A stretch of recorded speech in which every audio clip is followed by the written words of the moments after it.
Hello, ladies and gentlemen, a very, very warm welcome and an exciting welcome to Season 2 of More Female Racers here on the Sim Grid. It's David Christie here alongside Colonel Courtney, and I've got to be honest, I am really, really excited for tonight. It's the first of 5 rounds with one of the most exciting series I think that we've got in sim racing at the moment. Connell, good evening, buddy. How on earth are you? It's been a while, hasn't it? It has been a while, yeah. We were trying to recall there just before we came on air how long it has been, and it's certainly been quite a while, but we're back and we're very much looking forward to this. At my personal favourite track in SEC, it has a lot of meaning to me, and yeah, I'm very excited to see how this goes. Well, firstly, what is More Female Racers by Thrustmaster? This series is all about getting more female racers into the world of sim racing. Now, Season 1 saw 20 teams on the grid and some incredible racing. Each team has one female driver and one co-driver, and to see the improvements that they made over the season, it was just absolutely awesome. Brilliant, brilliant stuff. Format-wise, we're going to be sticking to the tried and trusted method this season. Each team will still require one female driver and one co-driver. Now, that can be either male or female. The main difference is that as a female driver you can sign up with the co-driver of your choice, but you might be thinking to yourself, I don't have a co-driver. That's not a problem. Simply get yourself signed up and we will help you find a co-driver and get you sorted out with that. So the pre-qualifying event had already taken place last week at Kyalami. That left us with our teams for tonight, and we'll be going through them very, very shortly, Coral. But let's talk a little bit about the track first. Misano, and I do believe you're a little bit of a fan of this track. Yeah, I've actually been to Misano in real life, and what a spectacular place. Not just the track itself, but the surrounding area on the Adriatic coast is just a stunning place. It can be quite greasy when the track heats up. It's notorious for being quite a greasy track, and I think anyone who's raced around first sector, but then very tight first sector starts opening out further and further, and then you get to the back straight and you hit those 3 right-handers, and wow, that really separates the brave from the not so brave, shall we say. Absolutely, absolutely. So the format for tonight is going to be the usual format that we do here at the Sim Grid. It is going to be qualifying starts in about 5 minutes time. That will take us up to 8 o'clock GMT, and then we are off to the races, and it's going to be a 60-minute race. 2 drivers, so obviously there will be pit stops and driver changes involved. Colin, what do you think we can expect to see tonight? Well, hopefully more of the same from Season 1. We've seen a couple of drivers basically, 8 seconds off the pace. I remember one driver in particular, 8 seconds off the pace in round 1, and then by the end of the season finding their feet and then challenging for the top 5. So, you know, it's a unique series that we have here at the Sim Grid. Obviously, we broadcast the Sprint Cup, World Cup, Endurance Cup, etc., and you see the cream of the crop, whereas these are the sort of diamonds in the rough here with the More Female Racer series. I was speaking to a few of the women that were participating in Season 1 just before the season started, and some of them had only been driving in SEC for less than a week. So we've got a very wide mix, but I think if you start to follow the series and follow through these women's progress throughout the season, you will see the stories being laid out in front of you, and you'll see the rapid progression that these ladies will have. Yeah, and I've got to say, hats off to the Sim Grid. Obviously, I wasn't around for the first season, so you know, big respect to the Sim Grid's Thrustmaster, Coach Dave Academy, getting behind a project like this and giving people a safe space and an equal space to get into something that we all absolutely love. So really looking forward to tonight and being on board for the rest of the season. So tonight, Misano then, 16-minute race. I think it's about time that we had none other than the Amusante take us round here at Misano. Going into T1, place your car to the left of the track, brake before the 50-meter board and down to third gear. Continue braking while turning and use all the red apex on the right, then stay middle of the track and turn without cutting the black and yellow strips. For turn 3, go a bit to the left, then cut the apex, it's all full throttle and move over to the left to get ready for T4. Brake before the 50-meter board, down to first gear. Place your car on the left-hand side curb, then head towards the apex of the next right-hander, cutting it fully. Stay on the right of the track, then go full throttle, cutting again all of the apex of T6. Be careful when coming out on the right-hand side curb, if you go too far, the car gets unsettled. Going towards the next turn in full throttle up to 5th gear, keep your line straight and brake before the 100-meter board and into the apex of the turn in 1st gear. Your left wheels should be on the curb, run fully over the right exit curb, then slowly move to the left of the track using a bit of the curb but not the AstroTurf on the left. Avoid the apex of T9 to position yourself for T10, then as soon as you see the exit curb, go full throttle out of T10. At Misano, it's key to know the track limits, so here make sure you use all the AstroTurf to get maximum momentum and take the straighter line towards the next couple of turns. Cut through the apex of the upcoming T11. Your next braking point is directly after T12. Once the crane on the right disappears, you need to brake, then position your car to cut the apex of the next right-hander in 4th gear. Let the car go to the left exit curb and brake as you pass the 50-meter board going down to 1st gear. Use the left exit curb, then you already need to position your car to the right of the track for T15. Take advantage of all the AstroTurf, no braking for this turn, full throttle in 3rd gear. Stay out of the track, brake as you reach the 50-meter board, go down to 2nd gear and cut through as much of the apex on the left as you can. Careful on the exit curb not to go too far or it will unsettle the car. Congrats, you've done a fast lap. And that was a fast lap for my co-driver Giorgio Simonini in the Lamborghini Huracan GT3 on Assetto Corsa Competizione. Is Misano, and I really enjoy it in this sim. It is a very fast, windy, free-flowing track that it's got a nice mixture of overtaking opportunities and maybe unorthodox overtaking opportunities where you can, if you're feeling brave, just absolutely send it. Yeah, you can be creative with the passes, so especially down into that T1, T2 section, of course. You can get past on the inside and actually fight it quite easily. You can fight on the flick over, change direction just there, beating into that change of direction. But then you've got another change of direction. You go from right to left to right.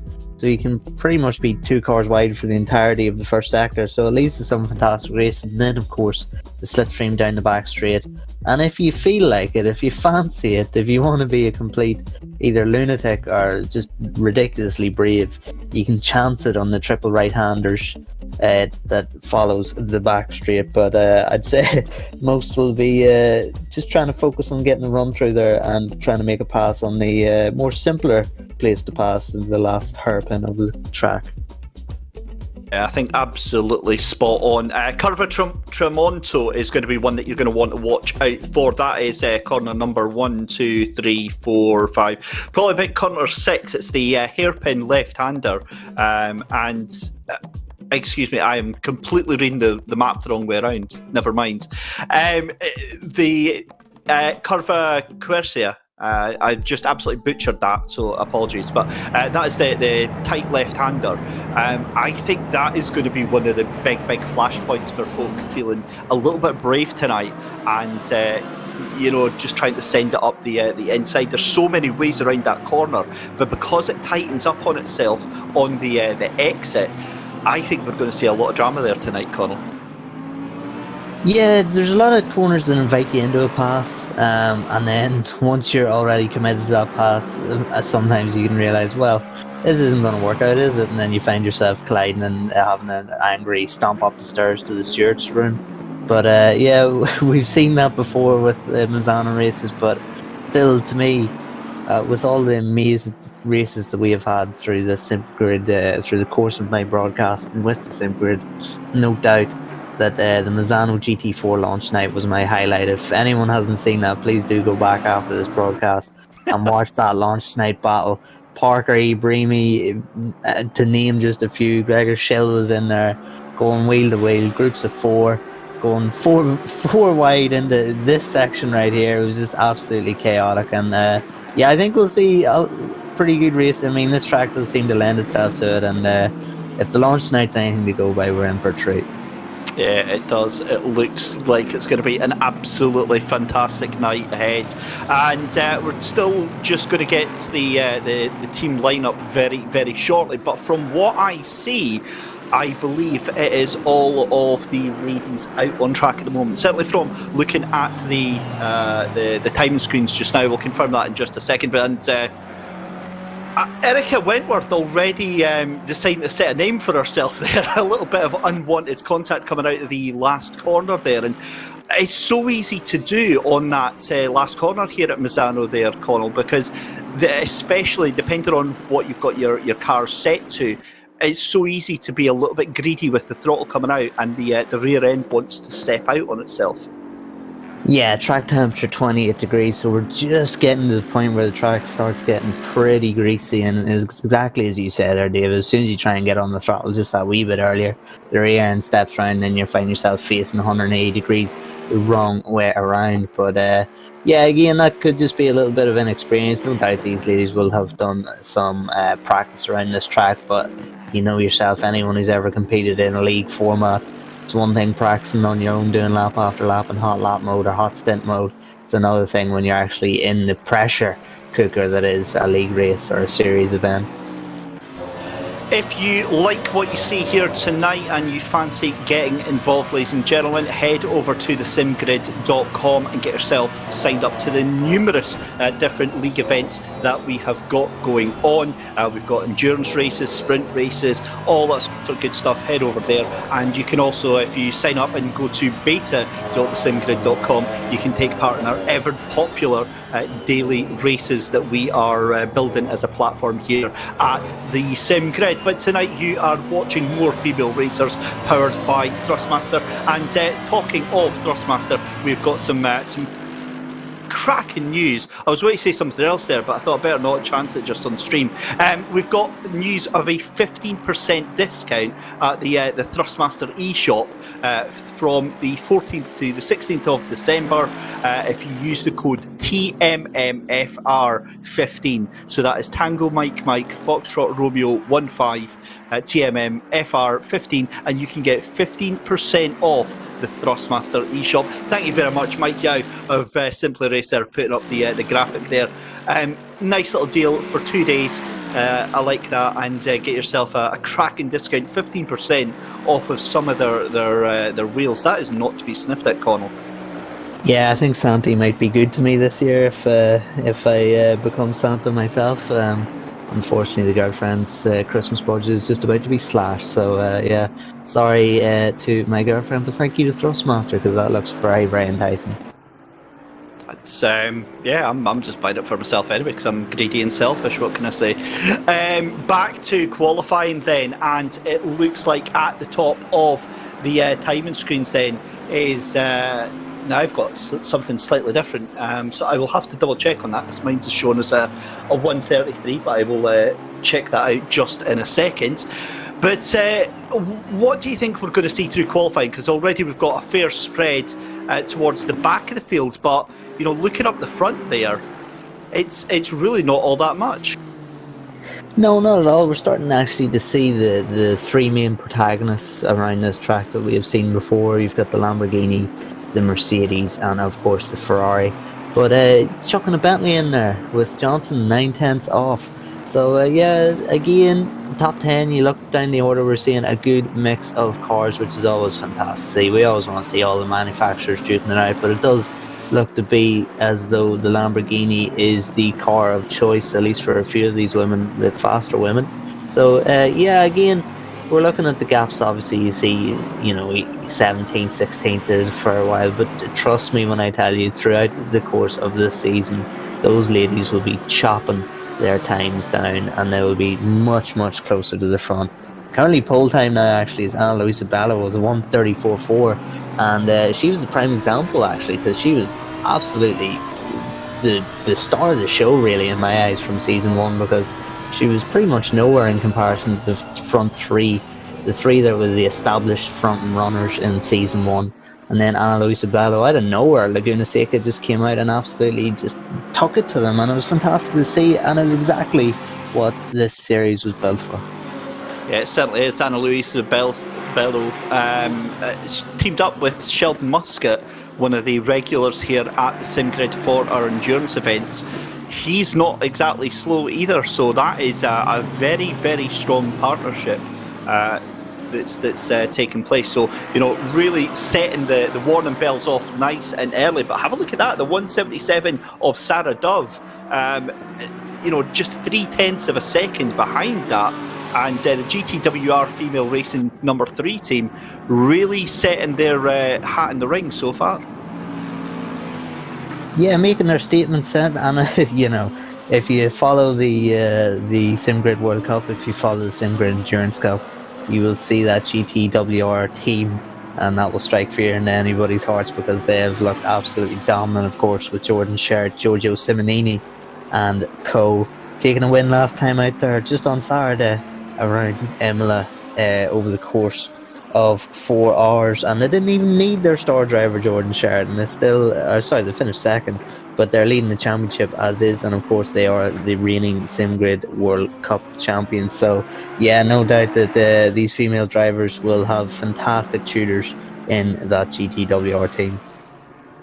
Good to see Altea Book, and again, I am going to butcher so many names tonight. I get the luxury of doing that because I'm Scottish and I just don't know any better, so I do apologise. But better known as the Amizante up into 3rd place there, 0.9 of a second behind your pole sitter right now. And the great thing about this is the fact that if you look at that qualifying lineup right now, you have 16 cars within 4 seconds of each other.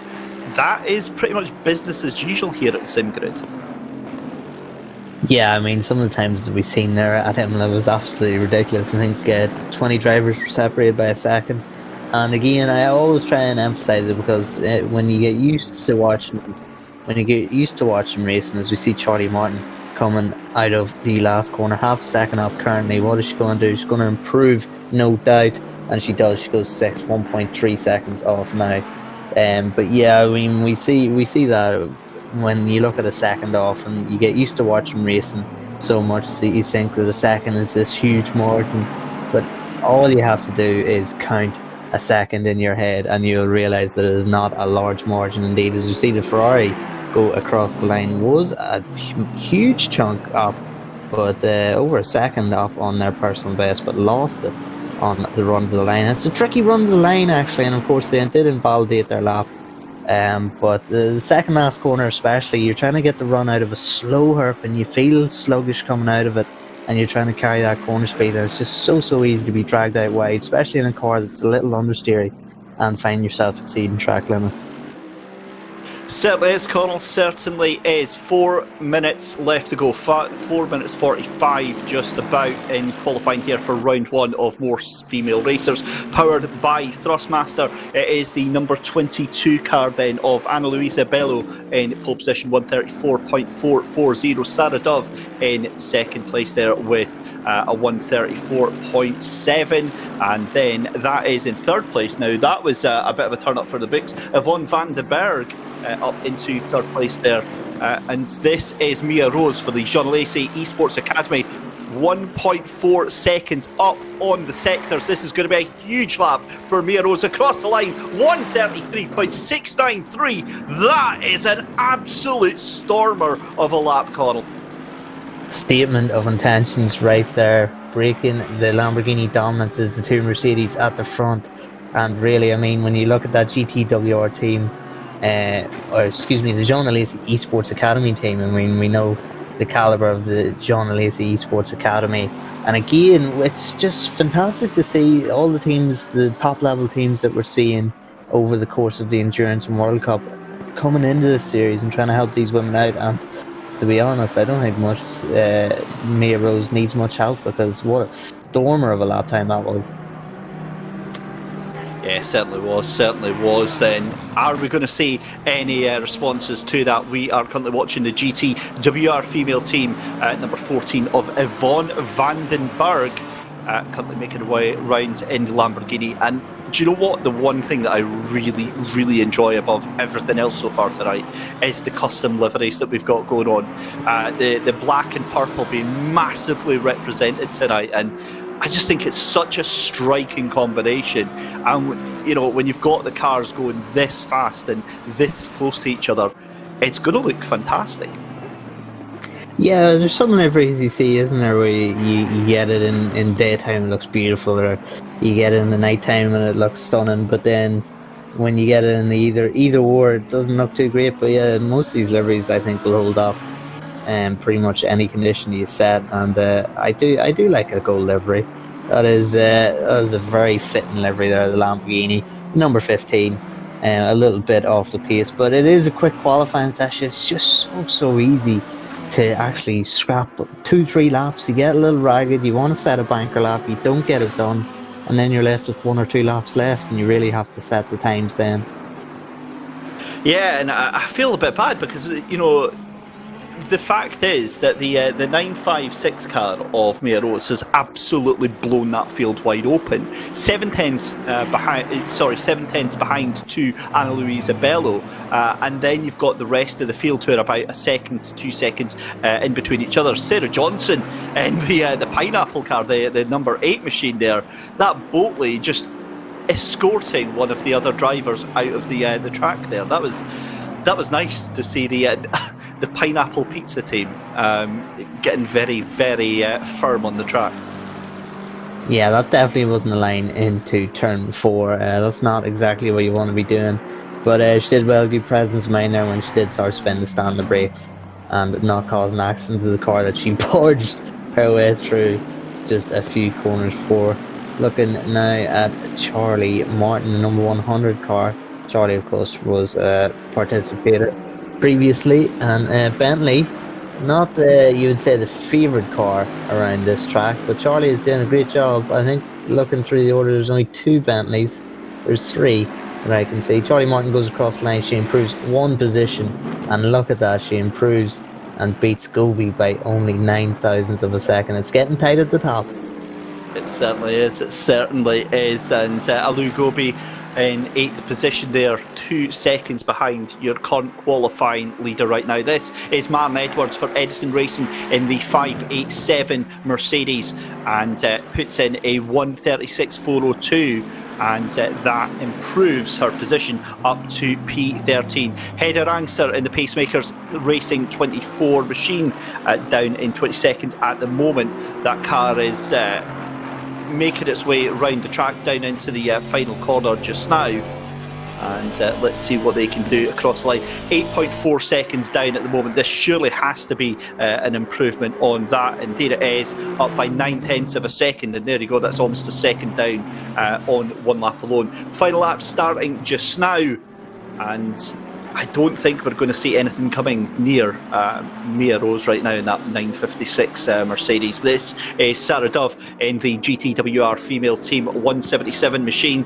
The Lamborghini looking resplendent as it makes its way around there, and just a second off of that. And to be honest, the only headroom that Sarah has got right now is if she can improve by 3/10, then that moves her in 2nd place, but she's going to have to improve by an entire second, and showing the lap times that are there, it's going to take something special to knock Mia off that top spot. Yeah, and you can see the confidence of Mia Rose into the pits already, not even completing her final lap. She knew that was a cracker of a lap time, as she said, 33.6. And she's seen the gap behind her and thought, you know what, I think I've got this. And that is that's quite good when you have that confidence, and it's very rare that you get a qualifying session where you have that confidence. But Sarah Dove comes across the line. Will she take the front row? She does, and she knocks Ana Luisa Bello off the front row. There we go then. Into 2nd place goes Sarah Dove. This is Sarah Moore for Moore Freaky Racing in the number 87 Lexus. Don't see a lot of Lexuses in the field just now. Goes across the line and can't improve on that one. That was a 1:37.209, just 2/10 slower than her previous best. Here comes Hedda Rangster. That was very, very hot into that final corner. A lot of pace on that car right now. 7.5 seconds off the pace, and moves herself up into P19. So there we go. Qualifying is done and dusted, and a fantastic end to the first qualifying session here for round number 1. And there is qualifying then. It's the number 956 Mia Rose taking pole position, 1:33.693. Stunning lap there, half a second behind to the 1:77 outfit of Sarah Dove. It's then Ana Luisa Bello in the number 22 outfit. It's the number 14 of Yvonne van den Berg. And let me go and get my team sheet up just so I can get the proper names of these, because some of the drivers are cut off there. We've then got Altea Book in the 150. And that is, of course, the Amusante. Number 30 of Aldana Frau in 6th place. 7th place for Sarah Johnson. Charlie Martin in the Rockets, the Thrustmaster Rockets outfit, number 100 in 8th position. Number 21 of Alu Gobi in 9th place there. And then it is Tabea Bensick in 10th place with Jenny Kamlugi in 11th place there. Try to read two things at once, Carl. Reading one thing at once is pretty much a nightmare for me. Never mind. Right, Verena May in 12th position with Maren Edwards in P13. Sarah Moore in 14th with Celine Witcher in 15th. Annalise Riot in 16th place with Melissa Taplin in 17th. Sarah Fair and Hedda Rangster in 18th and 19th position. And at the back there in P20 is Andy Lab in the 316 outfit. And one thing that you said there, Connell, is the improvement that some of these drivers are going to do. I've seen other series where you've had exactly that, and you've seen drivers that are maybe 5-6 seconds off the pace, and the improvement they do is just sensational. Just a reminder there at the bottom of your screens, ladies and gentlemen, Thrustmaster doing a discount code to support the series. Promo code is TMMFR15. You can get 15% off the Thrustmaster eShop. I see Josh Martin has already done his duties and posted the link there, so head over there, grab yourself an absolute bargain for Christmas. But back to that point, Coral, you said about the improvement over the season for these drivers. It is going to be really, really heartening to see these times coming further and further together. Yeah, it's great to see, actually, the improvement from here, from Misano last season. Of course, it was in GT4, it was a little bit different, but just looking at a few of the same competitors, I think the gap from first to last was, I think, north of 10 seconds, and now we have it down to 6 seconds already in round 1 of season 2. And also, in saying that, you have to say that the pace was definitely hotter in this first race of the season than it was in the first race of the season of the first season of More Female Racers. So with the pace being hotter and the times being closer, it's just showed that already from season 1 some of the more established females in this series have already made their steps coming into this season. Here we go then, the virtual grid walk underway for round 1 of More Female Racers, powered by Thrustmaster. You can see the cars lining up on the grid, ready to go, making their final adjustments. And Connell, on the grid then, what are some of these drivers thinking? Obviously, it's a team race, 60 minutes ahead. How stressed are they going to be in that cockpit environment? Yeah, well, it's funny. I mean, from my experience, what you try to do in the grid was not really think too much, because you get to that point where you're overthinking. You know, once you're sitting on the grid, you should have your strategy, everything planned out. So once you're sitting on that grid, you should really just be getting your mind clear, staying calm, getting that heart rate down, and just breathing. It sounds so stupid, but just breathing. It brings that heart rate down, blood pressure's down, and it makes for a calmer and let's say better approach going into a first corner, because you know when that adrenaline kicks, you don't want to be looking like you're on some sort of illegal substance in the cockpit. You want to be cool, calm, collected as you go into the turn. Oh, Carl, God loves you. Right, a couple of drivers we didn't get a chance to mention on the qualifying then. Priscilla Gerber, and I saw a YouTube shout out actually from let's see, Dow Gerber, saying that Priscilla and Erica Wentworth both representing South African sim racing. So as somebody that's got a South African partner, I'm absolutely all for that. So yeah, good luck to them too. Alessandra Manini in 24th position, Erica Wentworth in 22nd, and then Annalise Riot at the back of the grid there in 23rd position. So 2 minutes left to go. I think what we've got is just enough time to take a very, very short commercial break, and we'll be back with you in just a second.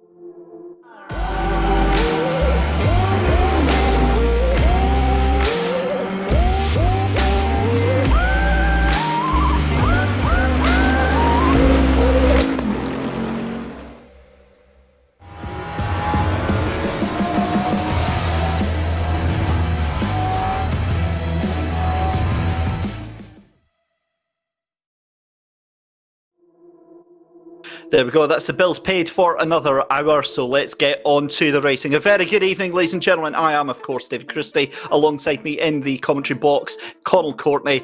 Round one then of More Female Racers. Season 2, powered by Thrustmaster. Connell, about a minute left to go. We were talking about what the drivers are expecting, and male or female drivers, it's exactly the same, isn't it? The intensity starting to rise, the anxiety starting to rise, especially with this being a team race.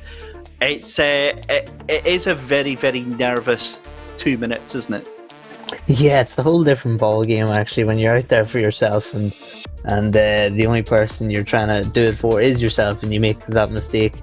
You can get over it. You can forgive yourself, but there's a lot more added pressure on when you're doing it for a team that have worked so hard in preparing for this event. But really, just got to take it one lap at a time. Really get through this first lap, which is crucial. There's going to be some antics, there's going to be some pushing and shoving. You want to get through this first lap, you want to get settled in a rhythm, no damage, and just get comfortable, and then you can plan out the rest of your race.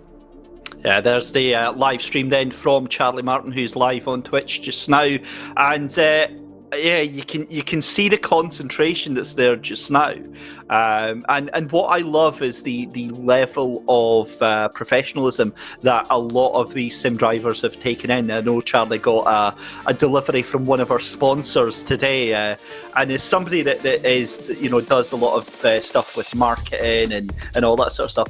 I love seeing that. I love seeing these drivers representing the brands that they're working with, and taking everything so seriously. So awesome stuff. That is enough of the chat out the way. Then we are getting ready to go live. Then Mia Rose starts to lead the field round, and the excitement levels starting to build. I get excited about all of the races we do here at the Sim Grid, but there's a little special place for this one, and what it does and what it means to the sim racing community. It's it just feels like we're doing a little bit of good, and providing something that isn't out there at the moment. And awesome stuff. Connell, your final thoughts going ahead into the race?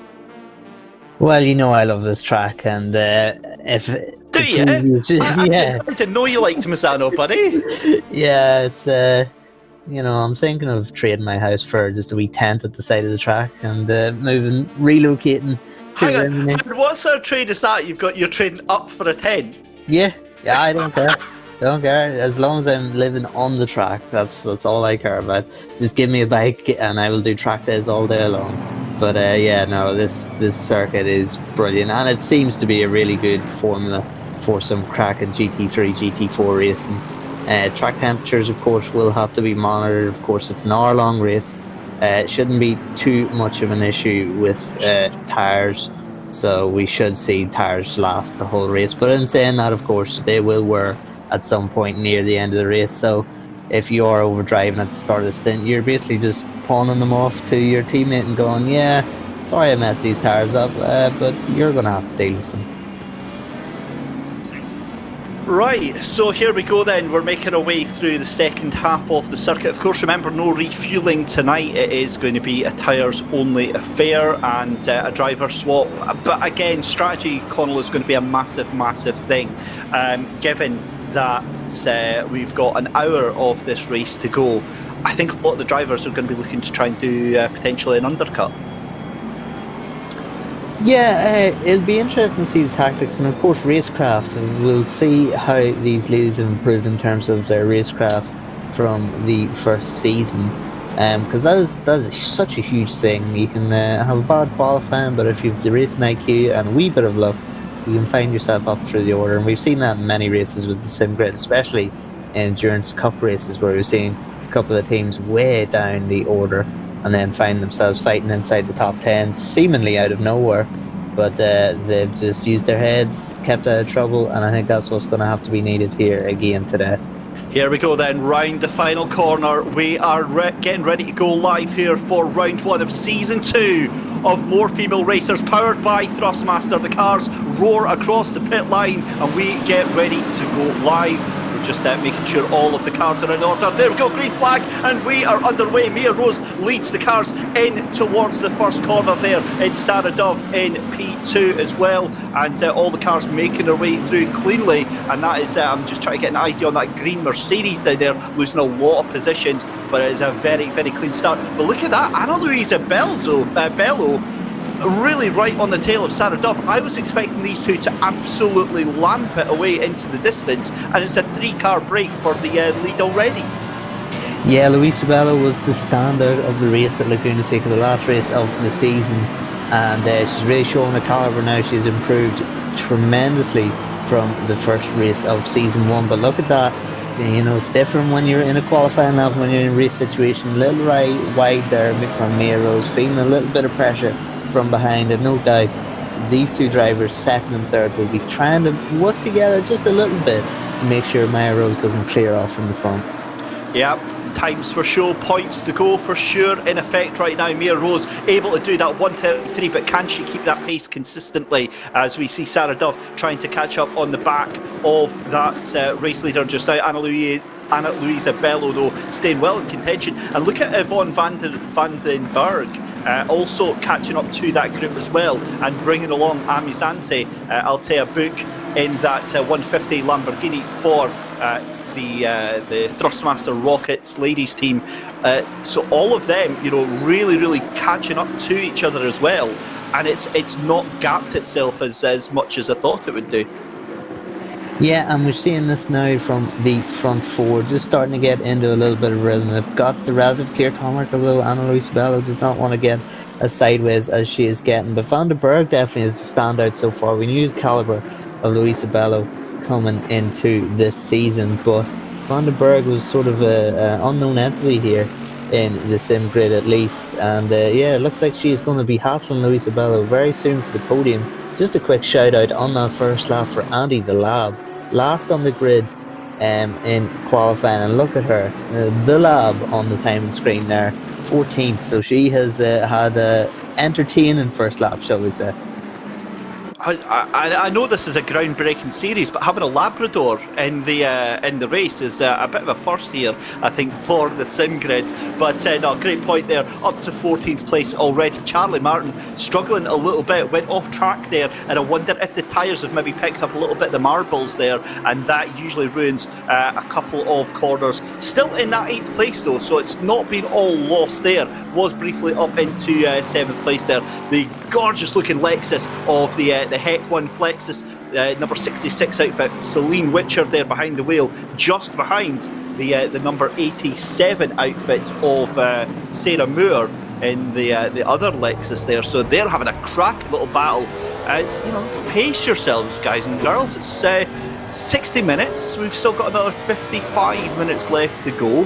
How intense would you be battling right now, Connell? Well, I think it all depends on how your first lap went. You know, if you find yourself losing positions in qualifying, or from qualifying in the first lap, and you knew, look at this, around the outside, is she going to make it stick? That's going to be contact surely. And there's another car off a McLaren off on the inside of the track, so Sarah Moore really didn't have anywhere to go there. It's very unfortunate, but it doesn't look like too much damage done. But yeah, I think if you have an understanding of what your race pace is coming into the race, and if you feel like you're being held up, if you're feeling as though you can go a couple of positions further, you'd want to be quite aggressive. But if you feel like you're at your maximum here, and yourself and another is trying to catch, say, a group ahead, you just want to sit together, not get involved in any battles, because you lose a lot of time getting involved in a couple of block passes here and there, and you'd want to be just working together and trying to work your way up to the group ahead. Just an update on that McLaren. That was, of course, the number 21 of Alou Gobi, who is now down in 11th place. So yeah, that was a bit of a bad break there, because they were up in 6th place, just behind, just in front of Timea Benzik there for the Hungarians. That Ferrari looking resplendent in that red, white and green livery, currently chasing down Altea Book in the 150 Lamborghini just in front there. That is, of course, the Amizante, and yeah, this is some solid lap times going in right now. And Connell, 55 minutes left to go in the race. this is now the point at which you start your breathing exercises. As we see a move up the inside there, that was very, very late on the brakes there for Timea Benzik there. I think that might be a little warning for track limits there. Up the inside, tries to get the cut back there, and side by side for the battle here. What a race we've got going on, and we're only 5 minutes in, Connell.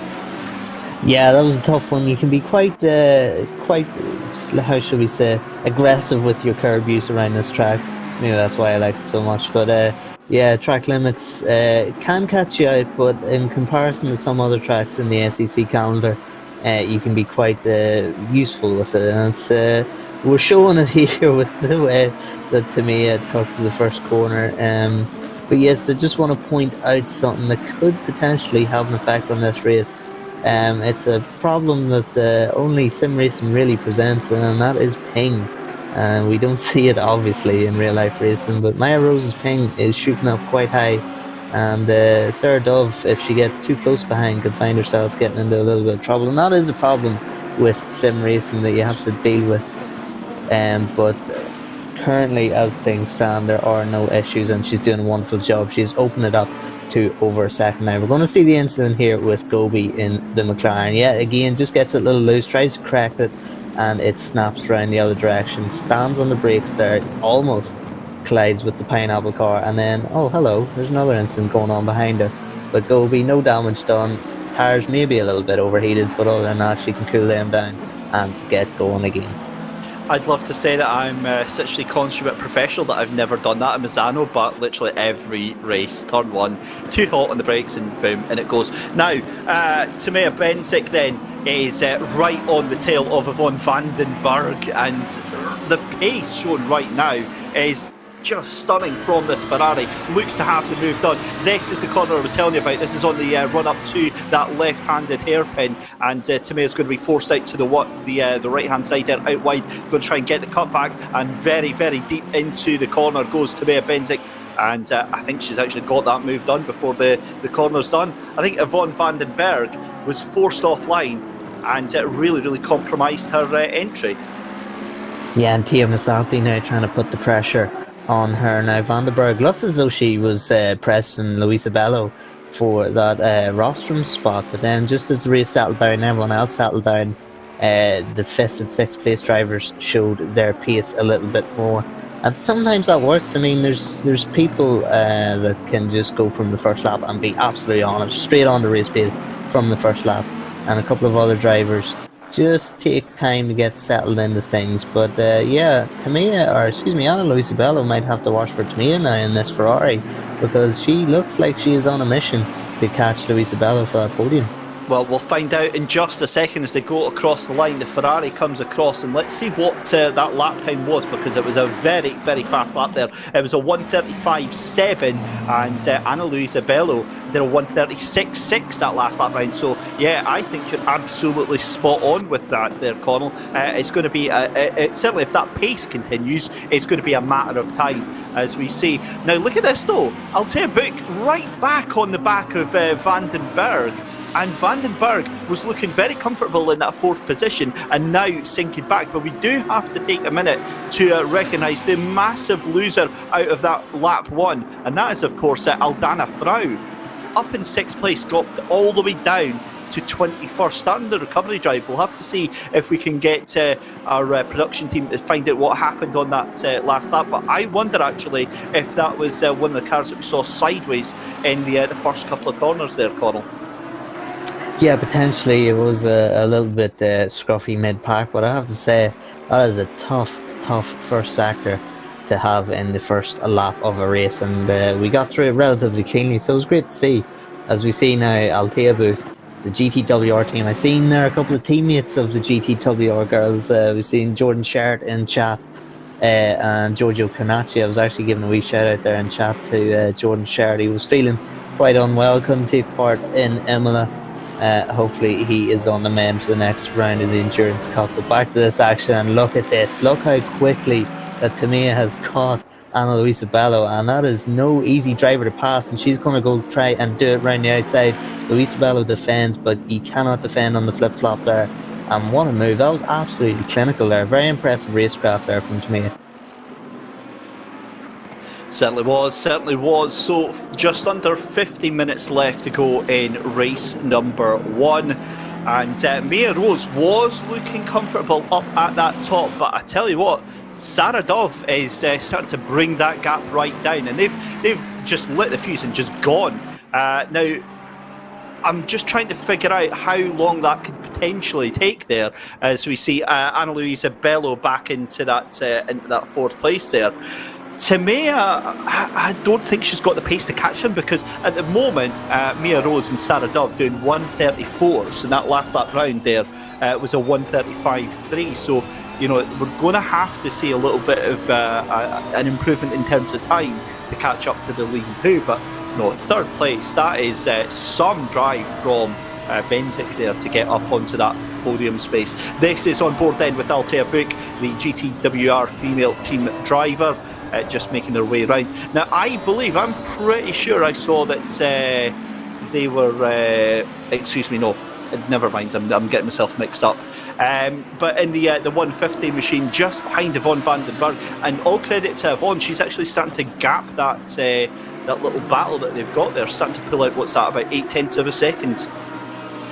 Yeah, it looks as though Van den Berg had a little bit of a shaky start once Tamia started pressuring her, lost the position, was pushed out wide, and then was under pressure from Altea. But Van den Berg getting her composure back just a little bit and starting to push the pace, and actually is coming into the clutches of Anna Luisa Bello. Luisa Bello is the biggest one that is dropping back right now. So Anna Luisa Bello, I don't know what's going on right now, but not having the best time of things. Here is Sarah Ferrer for Red Velvet Racing. That gets me hungry for a bit of red velvet cake, but nonetheless, a little bit sideways into the last corner. It just shows you, I mean, that was a very small mistake that Sarah Ferrer made, but the drive difference that Marion Edwards got, and a position gain for Marion Edwards, relatively easy there, of course, because of a mistake being made. It's always nice when you get those types of freebies and you don't have to do the hard work and overcook your tyres. Ladies and gentlemen, I present to you the commentator's curse.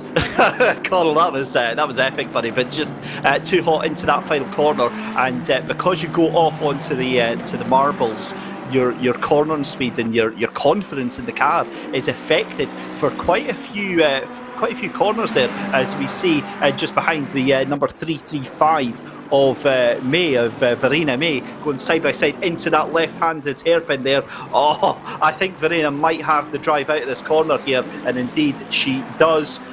Great drive from the Ferrari. It's going to be a right-hander here. Oh, and Sarah Fair just absolutely sends it there. Verena still side by side, wants to get that done. That was absolutely gutsy, determined drive there from Sarah Fair for Red Velvet Racing up the inside. Right, you might have heard myself get a little bit tongue-tied about 2 minutes ago when I was talking about Altea Book, and what I was trying to remember was that she is actually a Thrustmaster rocket alongside Charlie Martin. Charlie had put it on her social media earlier on in the week, and you know when you actually start questioning yourself mid-sentence, so I had a wee check there, and yes, I was absolutely right that Altea is in the Thrustmaster rockets as well. So, yeah, Carl, 15 minutes in, this is awesome. Yes, it is. I'm so glad that it is living up to everything we said and more. But just looking at the times, it really is. Pace-wise, we have the three at the front. We have Rose, Dove and Benzik doing 34s. The rest of the ladies doing 35s. But looking at the times, matching the pace is Tamia Benzik. But unfortunately, that bad qualifying, having to work our way through the field, gaining 7 positions in those early stages, 9 seconds back. So you're going to have a tough time to catch Mia Rose and Sarah Dove back that much time over the course of 45 minutes, which feels like a long time, but over the course of a race it really isn't, to claw back 9.9 seconds. But in saying that, look at the time she's taken out in the split already, 7.8. So and of course the thing that we have to consider is this isn't it for the race. This isn't the drivers going to the line. We're going to have new drivers in. So all Tamia is going to try and do and aim for now is to give her teammate the best opportunity possible to jump into this car and be as close to the leaders as possible and put some pressure on the new drivers coming in. Well, that's a great point because, ladies and gentlemen, your fastest driver on track at the moment then, Timea Benzik, in third place. And we've just heard that Maren Edwards has just crashed from 14th place there. I'm going to have a little look on the timing screens there to see where the number 587 is on the track, but that is potentially going to drive them or drop them down a few places. It has, because they're now in 17th place. I can see them on the timing screen just behind the 335 here of May there. So there you go, Maren Edwards, Edison Racing 587 drops down to 17th place, Colin. Oh. Yeah, just a byproduct of this track getting a bit hotter, a bit greasier, and those tires getting a little bit worn.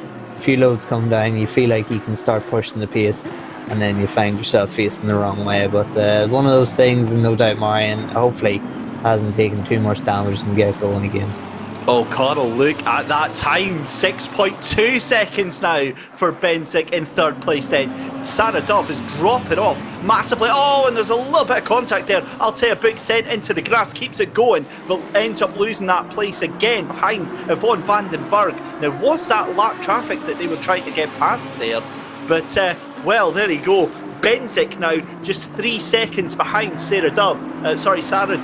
And Sarah, I think, is really struggling. I wonder if the tyres are starting to be an issue. Surely not after only 17 minutes.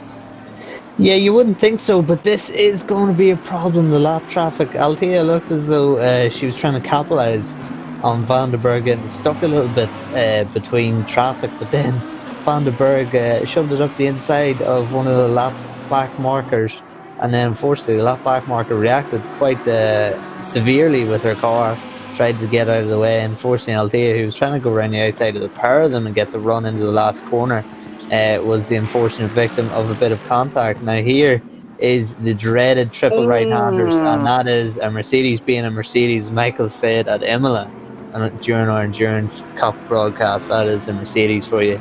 That is a tough corner to manage, especially in that lively Mercedes. Yeah, that was just way too hot into that corner. You could see that spin coming before the car actually started rotating, and those Mercedes are especially dependent on setup into how they behave. 99% of the time they are very stable, slow, but very stable machines. But if you get set up wrong, or you get the brake balance wrong and you're too hard on the brakes, then it's good night Vienna and you are off to build sandcastles. Meanwhile, back at the race then, 42 minutes left to go in this round one of More Female Racers, powered by Thrustmaster Season 2.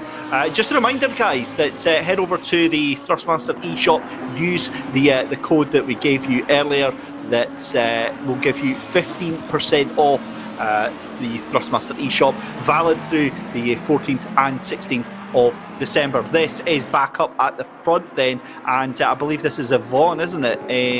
Let's have a look. We'll further down. No, that's the number 30, so that is further down, and that is Aldana Frau, so that is lap 1, I believe it is, and that is what cost them all those positions. So excuse me, no, that was lap 10, so that was only a couple of laps ago, and that is why Frau has got a 15-second penalty. So yeah, this has been a race to forget right now, as we see Altea Book just making her way round lap traffic and having to catch on to the back of Vandenberg, who again has been given that daylight to storm away. But back up at the front, Mia Rose has been given a 4-second gap over Sarah Dow, now being caught hand over fist by Benzik in that third position there. The gap now just 5 seconds, and we have got a race on our hands, ladies and gentlemen. 1:34.5 for Benzik on that last lap there for Timea Benzik. Sarah Dove doing a 1:35.7, and your race leader Mia Rose 1:35.0. Yeah, this is now starting to get serious. Yeah, I don't know what happened to Benzik though, because it looked though she was catching not only Sarah Dove but also Mia Rose, and then it jumped back up to 9 seconds. Now it has gone back to being about half a second quicker, Benzik is, than your race leader. So obviously a mistake made while trying to push and close that gap down, but no doubt it looks as though Sarah Dove is dropping back to Benzik, and Benzik within maybe her stint might get a sniff of passing Sarah Dove. Certainly is. Certainly is. There is, I'll tell you, a book for the Thrustmaster rockets. Let's have a look further through the fielding because we've got some cracking battles going on. I wonder if our production team can switch to 14th position. Verena May in battle with Maren Edwards and Frau there. Just 3 seconds between the two of them, and this is the battle then for 10th position. We've got Witcher up front in the number 66. That is, of course, Celine Witcher versus Alou Gobi, and Alou was up in 6th position, dropping down, making a fairly decent recovery drive here, and all over the back of that Lexus. Some of the best learning experiences that you can have in racing is recovery drives. It teaches you an awful lot, but we're starting to see now, of course, you see Verena May going around the outside again, running over the curb, should be alright there in terms of track limits, but that is a Lamborghini behind trying to make their way through. I think that is one of the leaders trying to get past through some of the lap traffic again. That gap is actually stabilised a little bit from Benzik to Dove, and likewise from Dove to Rose. So it looks as though Sarah Dove, whatever problems she was having, she has composed herself again, got back into that rhythm. And it's very easy, of course, when you break your rhythm with a mistake, to try and feel like you have to claw back that lost time, but that time's gone. You can't get it back, and when you try and get it back, that's when another mistake happens, and then it snowballs into dropping position. So it's important just to get your composure back, and no doubt some of the most experienced members of their teams, of which they have very experienced members in their teams, will be given that advice. Yeah, I think that's a great thing to point out there as we watch the remainder of the cars coming through just now. This is Alou Gobi for the number 21 McLaren outfit. They are in 10th place provisionally because, of course, Celine Witcher just in front in the Lexus is a 5-second penalty. So if the race were to end just now, then they would be ahead. There is Timea Benzik then. I wonder how much of that was because of the traffic that they were going through. We're live here with Altea Book, aka the Amazante, and yeah, just determination, dogged determination on the face right there, trying to catch back up to Yvonne van den Berg there. And Yvonne doing an absolutely sterling job of soaking up all this pressure right now, given that we are nearly halfway into the race. It's no mean feat, is it? No, it's not, and it's one thing obviously to have a great qualifying lap and to put yourself up there. It's another thing to be on the pace lap in, lap out, and with Altea, I mean, Tia's putting the pressure on. You know, it has to be credited to Vandenberg. Tia is putting the pressure on, keeping that gap within that 1.2 to 1 second range, and Vandenberg is dealing with the pressure right now. As you see, Alou Gobi has the pace here in this McLaren, definitely has made a few mistakes and has dropped down the order. This isn't where she should be in the standings in terms of her pace, but that is very close to the back of Lexus. Will she get her on the change of direction? No, she focuses now on her corner exit. The Lexus will, I've driven the Lexus around Misano, and especially through T1, 2 and 3, it can get very loose at the rear, and Gobi almost actually got caught out by it. But that number 21 McLaren looks very solid at the minute, looks very stable, getting the run out of the corner very well in comparison to the Lexus, almost driving around the outside, coming out of that corner down into the hairpin. Will look to the inside. Will she make it stick? No, she thinks better of it and focuses on corner exit again. And that's very important. I'm impressed with that, actually, you know, because it's very easy to look at the inside line and think, yeah, I have to just send this here. But to focus on your corner exit and try and make a pass at a better spot for your car and a better spot to maintain that position shows the improvement in racecraft that we're seeing. Yeah, this is awesome stuff from Celine Witcher and Alou Gobi, the battle for 10th and 11th. Picture in picture right now, thanks to our awesome production team, is Jenny Kamugli, just on the tail of Charlie Martin, slowly starting to catch up to the rear end of the Boatley, the number 100 Boatley, currently making its way around, but cannot take your eyes off this main screen battle right now between Gobi and Witcher right now. Celine really doing a fantastic job of just making that Lexus as wide as it needs to be and making sure that McLaren has to work Yeah, and again in the turn 1, 2, 3, Gobi will maybe be a little bit more aware of Alexa's weaknesses here coming out of the corner as she experienced. Oh, that's very, very close. Will she get the cut back into? Yeah, she's going to go around the outside actually, but I don't think she is going to get the run, and especially, oh, she cuts to the inside, and she is starting to get a little bit frustrated. You can tell by the body language of that The car. Lexus But the overkicks it. Lexus goes wide, and as a position gained, you would think, for Alu Gobi. And it looks as though she has the pace to pull away, and already she is doing as Alexis struggle for traction there. Yeah, that was an awesome little battle there. Absolutely loved to see that. Celine Witcher holding on as long as she could against Alu Gobi. So Alu and the McLaren up into 21st anyway. Back to seeing Altea Book. Look at how quickly again she's closed on to the back of Yvonne van den Berg there. But Yvonne is an absolute rock tonight. There is just no getting past that Lamborghini right now. So yeah, we'll have to give this one a couple of laps to see how Altea can actually make this work, because I've got to be honest, I think Yvonne is very, very capable of holding on to this position right now. I'm impressed. I always like these battles where it's just taking tenths out of each other and being so consistent. It really is impressive here. And Tia, you can see the face is maybe a little bit more strained now, maybe under a bit more pressure, and you can tell that she's stepping up her pace now to try and pressure Yvonne. I love to imagine that's what I look like when I'm driving. Oh God, I don't want to imagine what I look like. Oh dear. The faces you pull when you've got that concentration. As we've got a HypnoCat for a new subscriber. We're taking the credit for that, you know.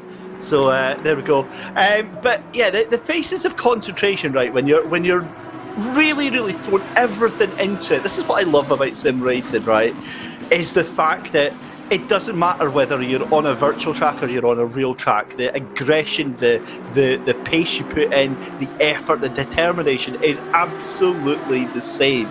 You know, you're really, really trying to throw it in. And on top of that, we get to see those glorious Christmas socks that are on the bottom middle of the screen there. Those are something quite else. Those very different, I've got to say, Colin, from the novelty socks that we see David Carell wearing. yeah, it's if you're a Grinch, you might want to look away, but if you love Christmas like many do, yeah, those are some nice socks. But I'm smiling to myself here watching Tia. You can see by her body language, big deep breaths. She wiped the sweat off her brow not too long ago. She is really trying to put the hammer down. Look at her, she's almost like a bike racer hanging off at the side of the track. Look at that body position there.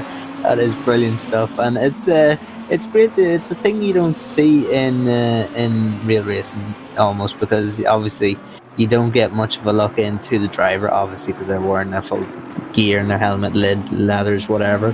But and it's quite a closed curtain in the paddock where you don't really see the inner workings. But the openness of the community of the sim grid and sim racing in general is really great to see, and you can see through the streams of people just how the different drivers approach their racing, and it's a wide variety of approaches, but certainly it's working right now for Tia, because she is closing Van den Berg by a little bit of a moment on the exit there, and that will frustrate her because she was getting right up to the back of Van den Berg. Yeah, certainly will. So there you go. You can see at the top of your screens the pit window is open. It's a very short pit window, 5 minutes for drivers to get their changes done. And the first one in is going to be Charlie Martin swapping over to Oscar Sandberg in that Thrustmaster rocket team. And great to see them back out onto the track just now. We see we've got May into the pits, we've got Martin Edwards jumps into the pits as well. Gerber down in 22nd place is into the pits. So is Mia Rose. So your race leader jumps into the pits, and Benzik is just 2.9 seconds behind your current race leader. You've also got Lisa Bello jumping into pit lane as well. And I've got to be honest, it's really a one lap dash into pit lane, isn't it? Yeah, you don't have much time. I mean, oh, sorry, I'm going to jump in just for a second there. Charlie Martin has got a stop-go 30-second penalty. I'm going to presume that's for speeding in pit lane. You would have to think so. Michael Hamlin in the background confirms that. I mean, that is a heartbreaker. As you see Erica Wentworth coming into pit lane, maybe not knowing where the actual speed limit zone is and stopping it a bit prematurely. But yeah, for Charlie Martin, That is really, really unfortunate. A stop-go 30-second penalty. A drive-through is bad enough around this track because there's a long pit exit because, of course, you don't rejoin the track at turn 1. It's almost at turn 3, the exit of turn 3 that you rejoin the track. And the speed limit down there feels like an absolute age. But Sarah Dove, current leader, but of course, she is yet to pit. No doubt she'll be entering the pits on this lap, will she?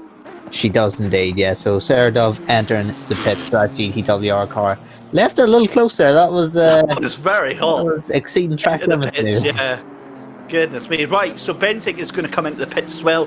This means that Jenny Kamugli is going to jump into the pits as well, come up into third place, but everyone else has pitted. That means that it is Mia Rose switching over in the 956 right now. So, yeah, this has been an awesome race so far, Coral, and more to come in the next 30 minutes.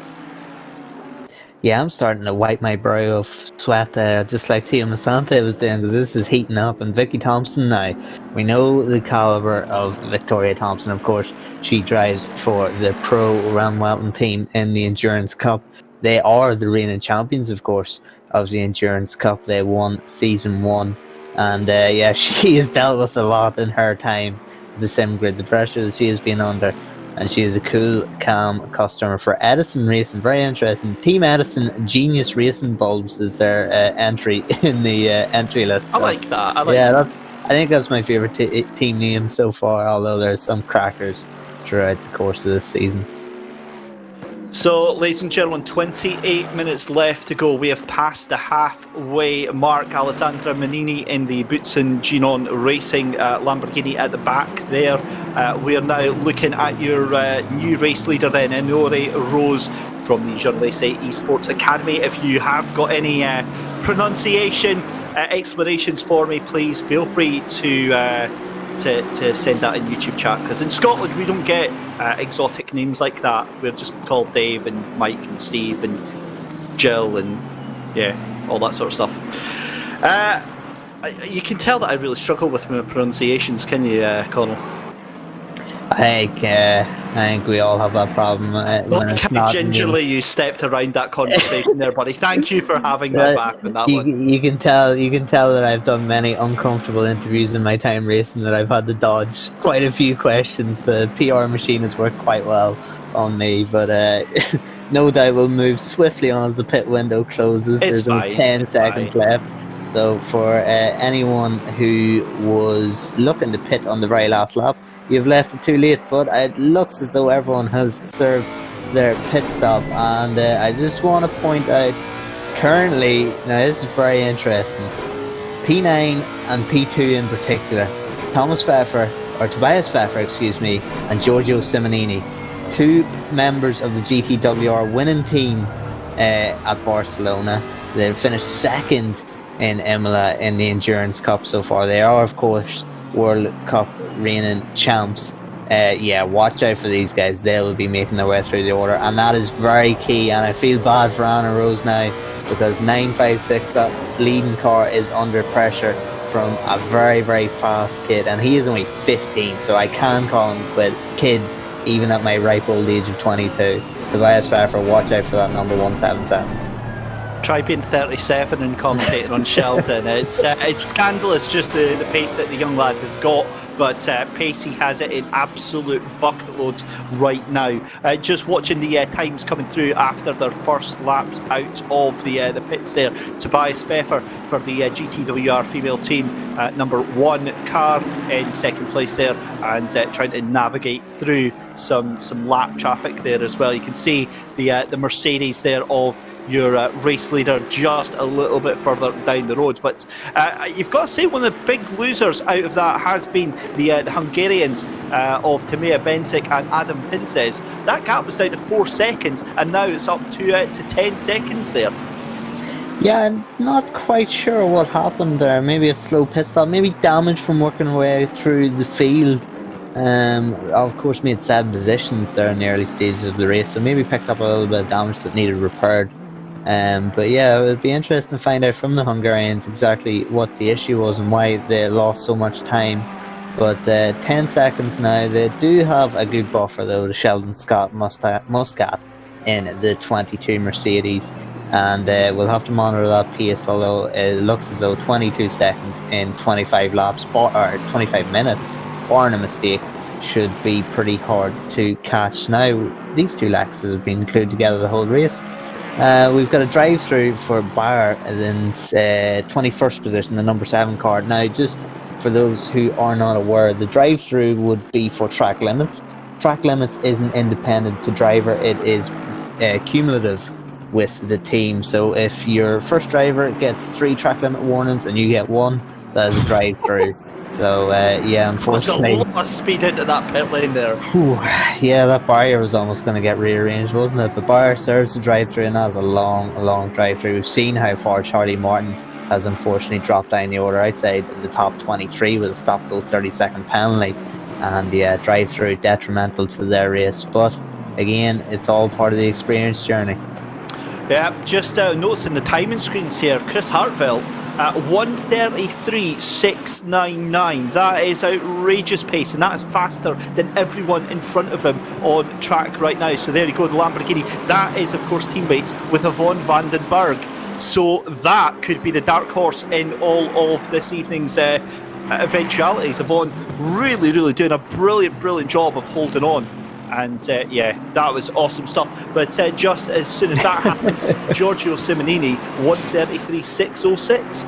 I'm just laughing because we can't even keep up with the time screens, because now Tobias Pfeffer's just gone fastest with a 1:33.3.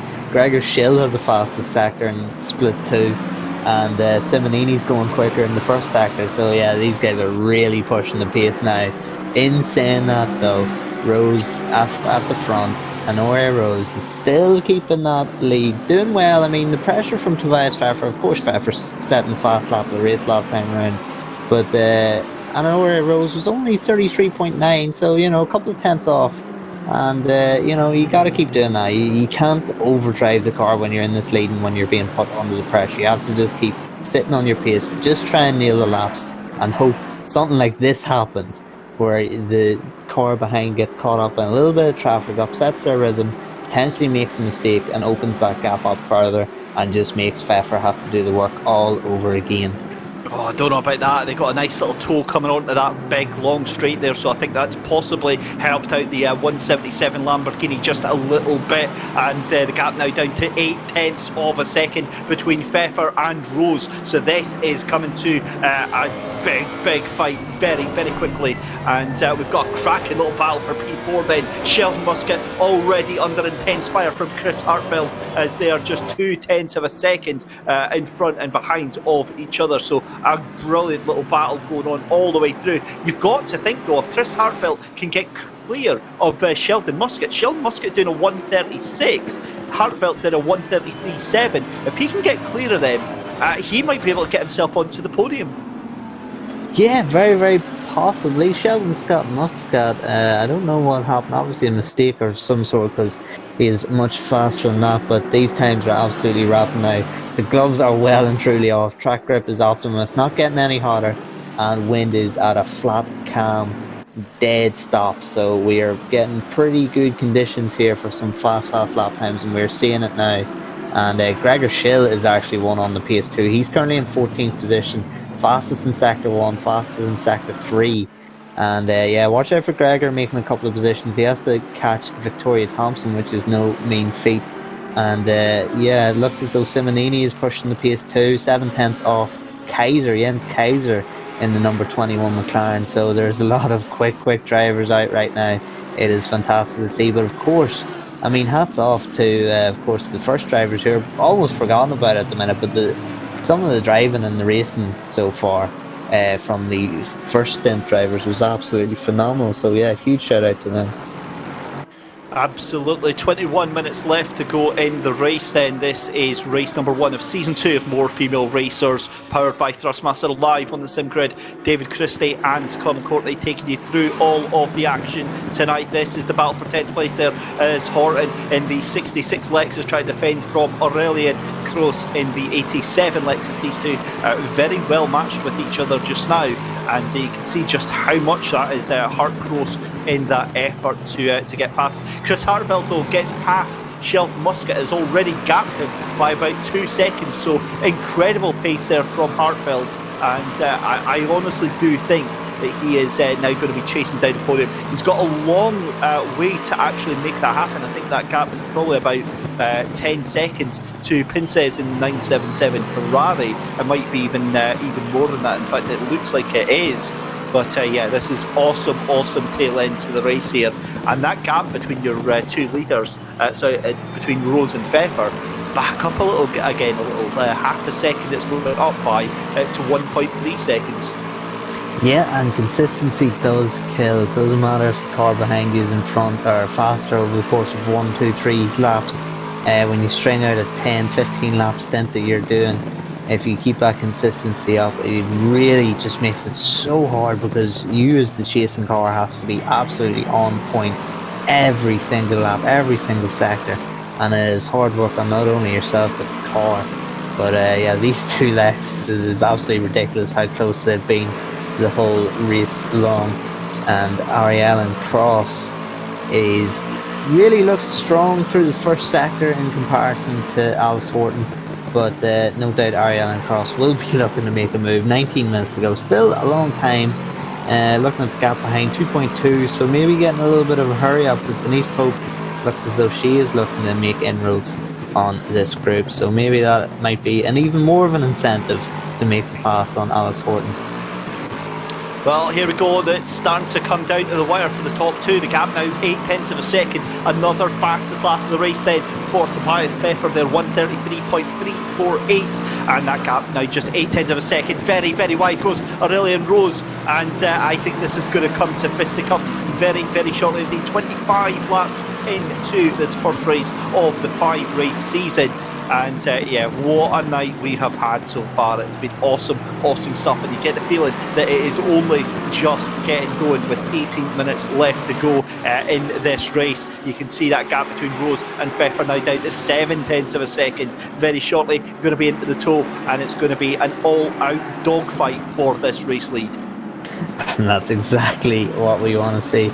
Loving the support in the chat, by the way, folks. Thank you very much for getting behind this series and watching this broadcast. There's a lot of support for a variety of drivers there. Seeing shout outs for Anna-Louise Ballo, Vicky, Denise Pope. It's great to see, and it's great to see so many of the pro drivers like Giorgio Simonini getting involved in this series as well. And no doubt, of course, I mean, when you get the chance to work with these guys, you will come on leaps and bounds, so we'll see even more of an improvement than we had originally expected from some of these ladies. So it's great to see. As we see contact, that is big crash there. That was with a Lamborghini. I don't know if the Lamborghini had a moment and was practically stopped on the track, but that was a huge impact. And lucky enough for Cross, she missed it. Unfortunately, Alice Horton did not.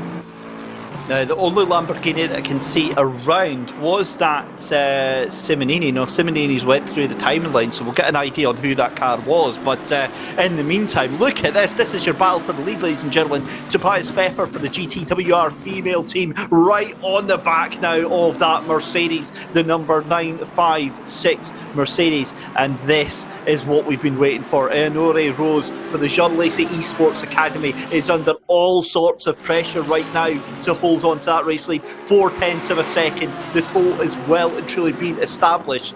It's a case of soaking up that pressure like a sponge for 16 minutes. Surely it's not going to happen. Pfeffer really probing, pressing that Lamborghini into every single opening that potentially opens itself up here at Misano. That Mercedes is looking very, very lame right now. Yeah, it'll be interesting actually to see what Tobias will do in terms of strategy. Will he just go in for the kill straight away, or will he toy with it a little bit? Maybe force Rose into a mistake and not have to do any work himself. But yeah, it looks as though he's caught up quite quickly. So I think, realistically, judging on the pace and monitoring the lap times, if Pfeffer does get to the front, I think he does have a chance of pulling away. But at the same time, of course, sometimes when you're lapping in clean air yourself and you're lapping on your own, it can be lonely, it can be difficult. And then you get a car in front of you and it drags you up to a pace quicker than you thought you could go. So we might see that with Honore Rose if Tobias Pfeffer does make a move. And the thing is with Honore Rose is that they're not going slow. It's a 1:33.9. and Pfeffer's just doing a 1:33.7. So already, light years ahead of the majority of the pack. But the pace that these two have got is just absolutely blistering. The Pinces in the 977 in third place is just absolutely getting dropped right now. Yeah, absolutely rapid. It's a great point, actually, because it's very easy to look at Pfeffer catching Rose so rapidly and to think Rose is going slowly. But hello, this is not a place that you want to be making a pass, especially when you feel like you have a pace advantage that is, very close for comfort. I mean, the old track back in the 90s actually used to go reverse layout around Misano, so the right-handers became left-handers and they became quicker and quicker as you exited each one. But I think it's actually a little bit scarier going through the triple right-handers. It's getting slower and slower because you're having to brake at lean or at angle and release the brake and fire it into the corner as it's tightening. So I think it might even be a little bit scarier. But you can see the Pfeffer's getting a little bit angsty behind, but Honora Rose doing a fantastic job, as Michael Hamlet was saying in our ears. Fantastic job of defending. Not defend to the point of being unpredictable, but defend to the point where it just messes up Pfeffer's run a little bit onto the straights. Creates that little bit of a gap down the straight, and you can see Pfeffer trying to create a little bit of a gap before the corner, trying to get that run down into turn one. So he's adjusting to Honora's defence, but Rose is currently doing a fantastic job.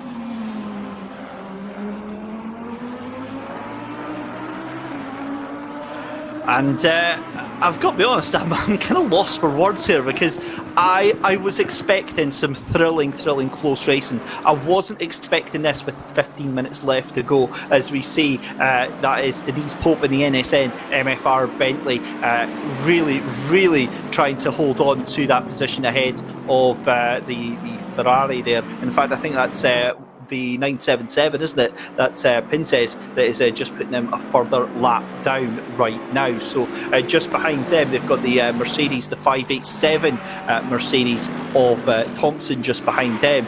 They've been doing, Victoria Thompson doing a sterling job taking over from Maren Edwards, and really it's been a very solid drive from those pair.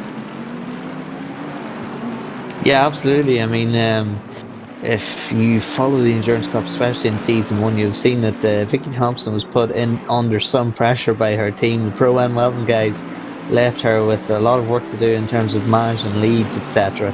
And I think it was Jeff, who is in our chat right now, who was saying during the Endurance Cup, Vicky Thompson, she eats pressure for breakfast.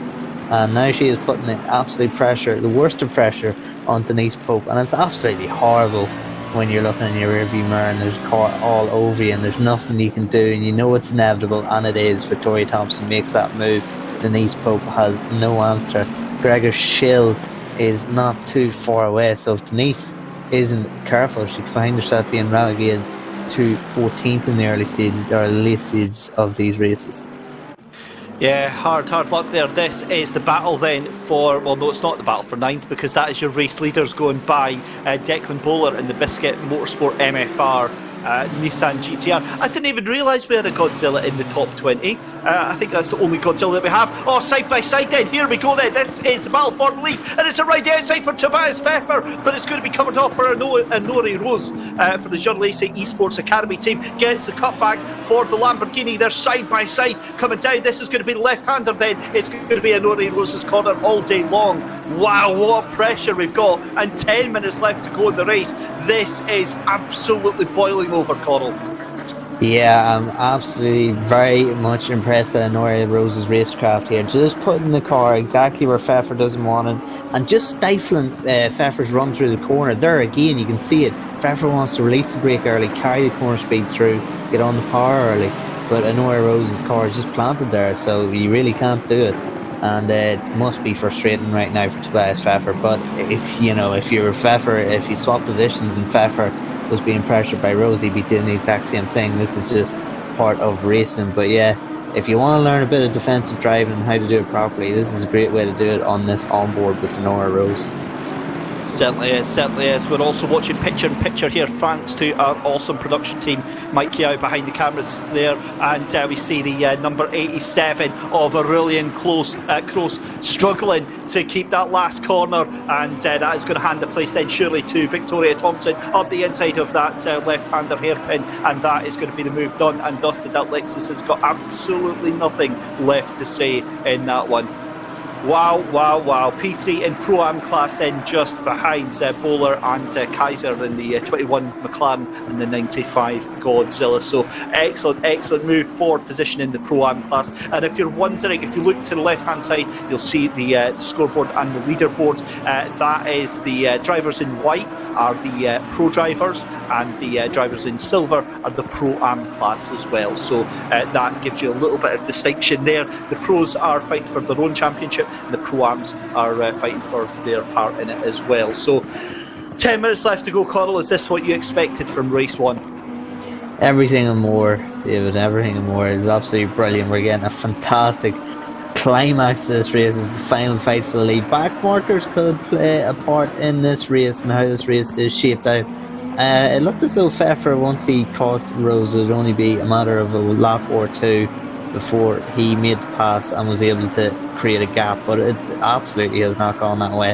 I think it's been 9-10 minutes now that Tobias Pfeffer has been right on the back within a second of Honora Rose, and look at how close he gets mid-corner.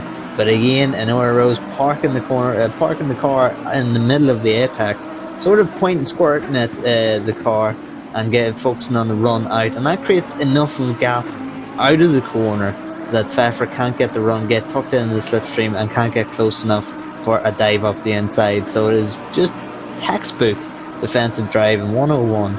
And Pfeffer now, he's going to have to replan his strategy, because it looked as though he wanted to make a move straight away. Hasn't been able to do so. And now we're getting to the point, he had 18 minutes to go at one point when he was right behind Honora Rose. Now we're getting to the point where it's starting to get a little bit tense, shall we say.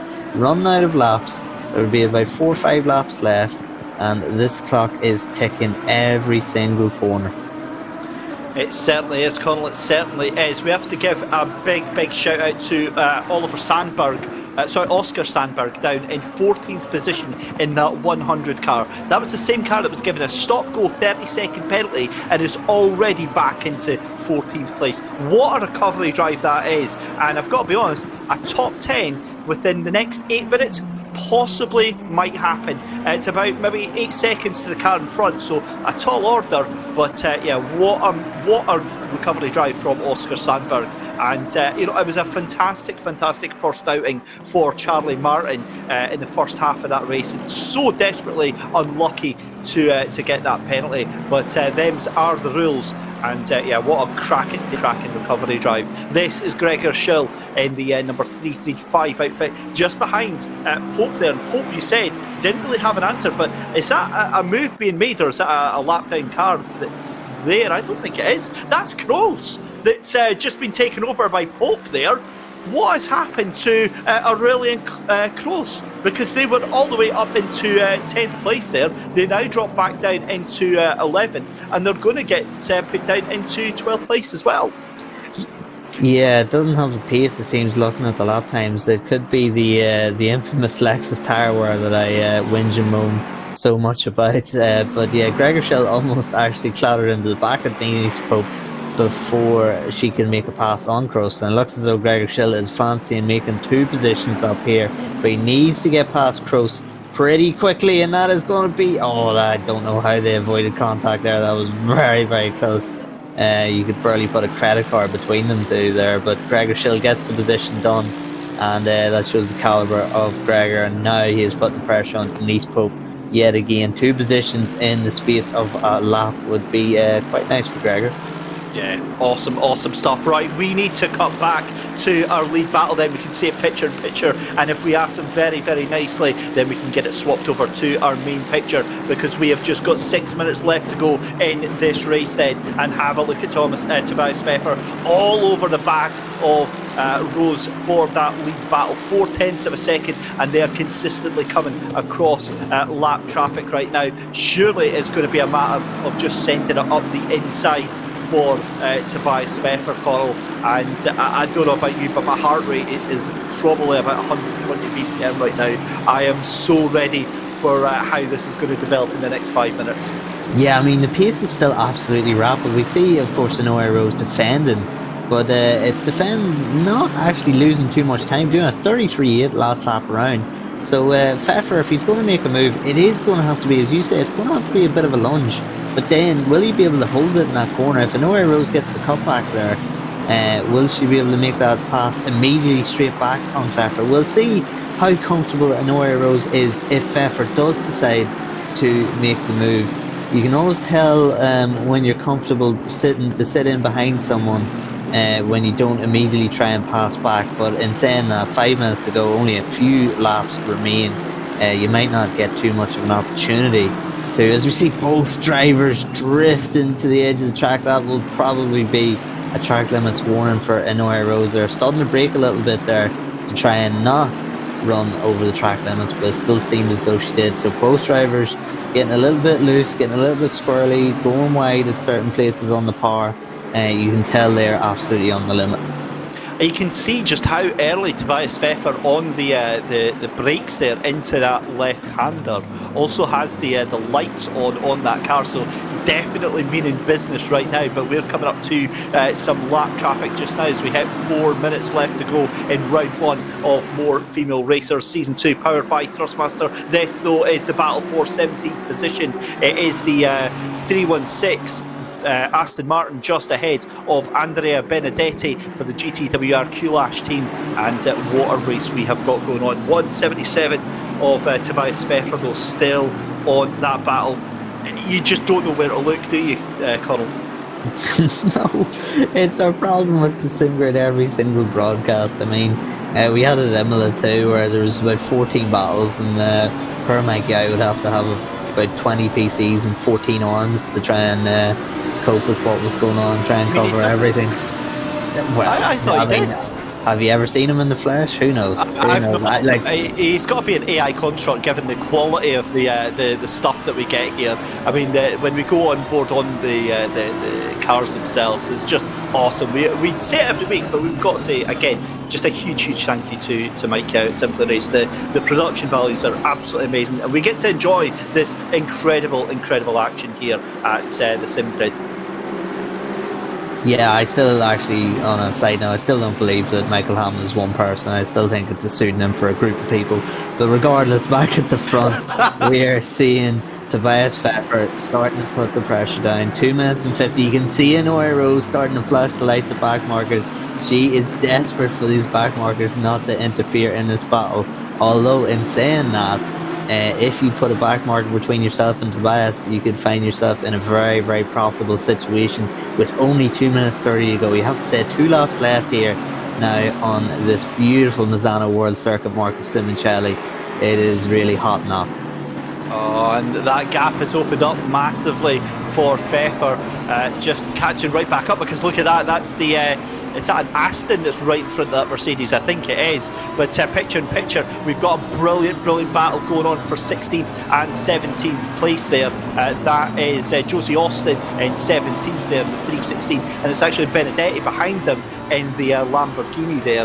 What a cracking little battle we've got going on all through the grids here, and still Noah Rose not able to get past that car in front, that Aston Martin, very wide. Finally managed to make it work now, and I wonder if that Aston's going to wipe right back across. It does, and that is potentially game over. That is not what Tobias Pfeffer wanted to see. No doubt he'll be flashing the lights. What a great shot that is there. Maybe a little bit of slipstream here to get him back into contention here, but the Aston got a good drive, although it did exceed track limits. That can be very frustrating. And now, will the Aston give way? Yes, it does. I thought Tobias Pfeffer was going to have to make a pass. When you make a pass into this hairpin, it's not the ideal line that you take. It is a little bit of a block pass, and you lose time. And look at that, it's down to it's opened up to 7/10. But now we'll see Tobias Pfeffer's pace, because he is just going to let everything go here, and he is going to try and put in a quality lap, the lap of his life here, to try and catch back up to Noah Rose. But it's one thing catching back up; it's another thing actually getting the pass done.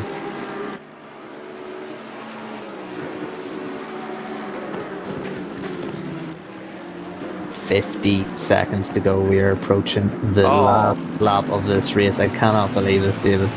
It's awesome stuff. Sorry about that, Coral. I was losing my mind at some contact that happened further down the grid there, and then realised I was pressing the wrong button to shout at you.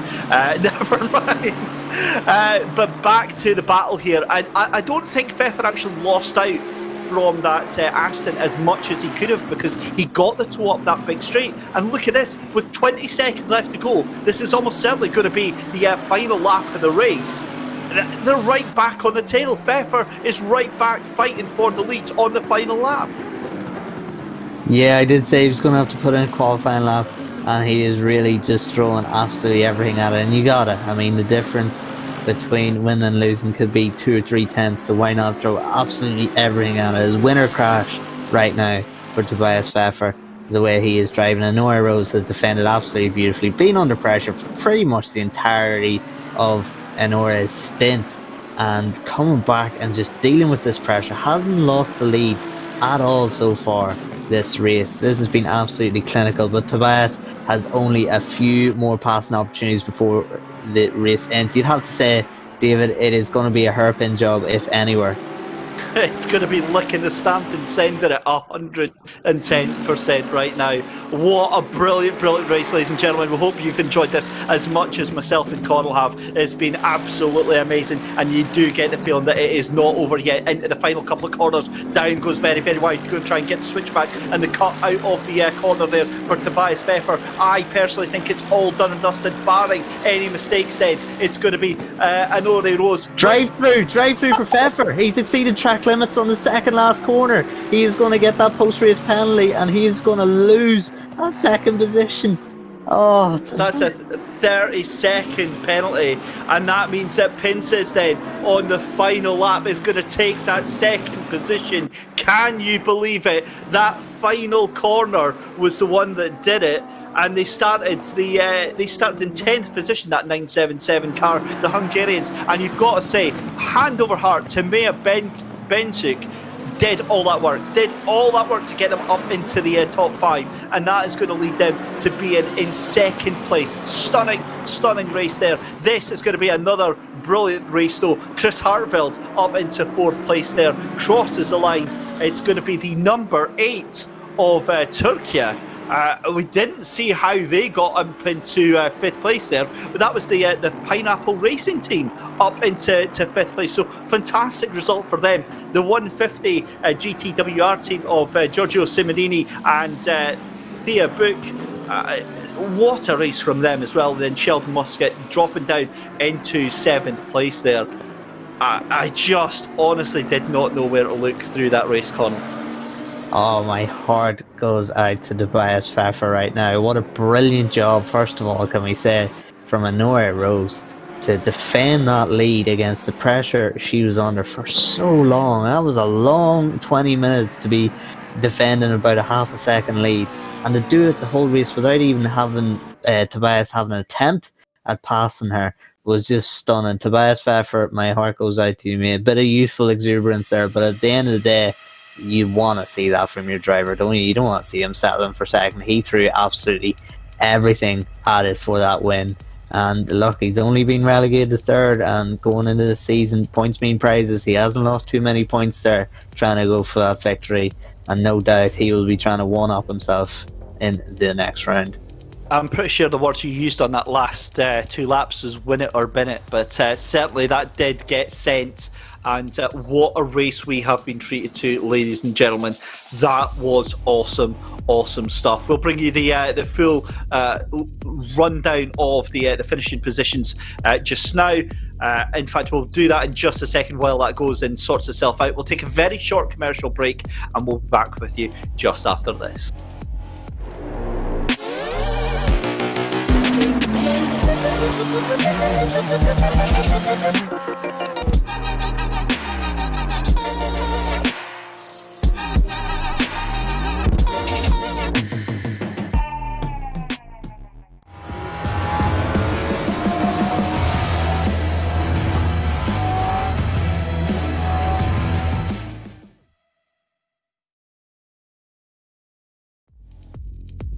Welcome back, ladies and gentlemen. We've managed to very quickly draw our breath. It's David Christie here and Colin Courtney. And just a reminder of the Thrustmaster discount code that we've got going on for the next day and a bit, valid from the 14th of December, which is, of course, today, through to Wednesday. Use the code TMMFR15 on the Thrustmaster eShop and you will save yourself a whopping 15% on the items they have got for sale there. So if Christmas is coming early and you fancy joining the fun here on Assetto, Corsa, Competizione, or in fact any sims on any platform, head over to the Thrustmaster eShop and you can get yourself a cracking saving.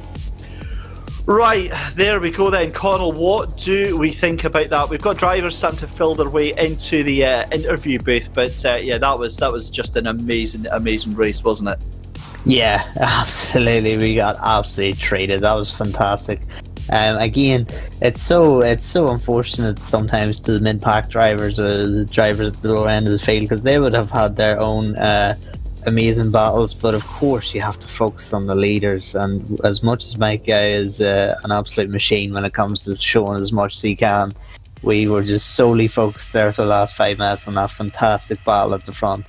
But again, heart goes out to Tobias Pfeffer, but you have to say, Anna Rose, standout driver there for the way she defended that race lead. That was absolute textbook defensive driving there. There was so many people to pick out. I mean, obviously, for me, Oscar Sandberg to get back in the top 15 after that stop-go 30-second penalty. Charlie Martin did an amazing job in the first stint. That was just jaw-dropping.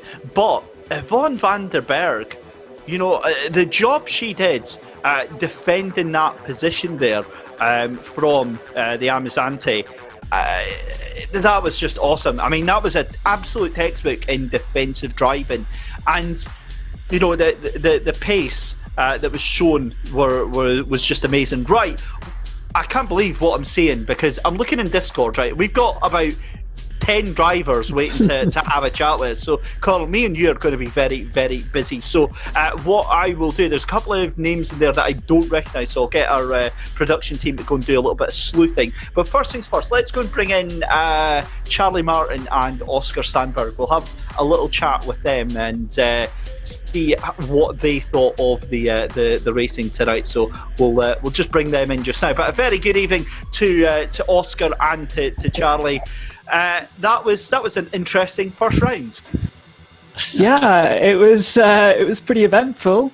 Some good racing going on, and a lot of potential. I think we had some bad luck, as can happen, but yeah, some good. I was happy with my pacing quali, and managed to get through the traffic fairly cleanly. But credit to Oscar as well for just putting in the fast laps and bringing us up a few places in his stint. Well, what happened with the stop go? Was it for the as we thought, for the pit entry? Yeah, to be honest, just one of those things of more haste, less speed. I came into the pit, dropped down to first, and braked for the pit limiter line, and hit my pit limiter, and then floored the throttle.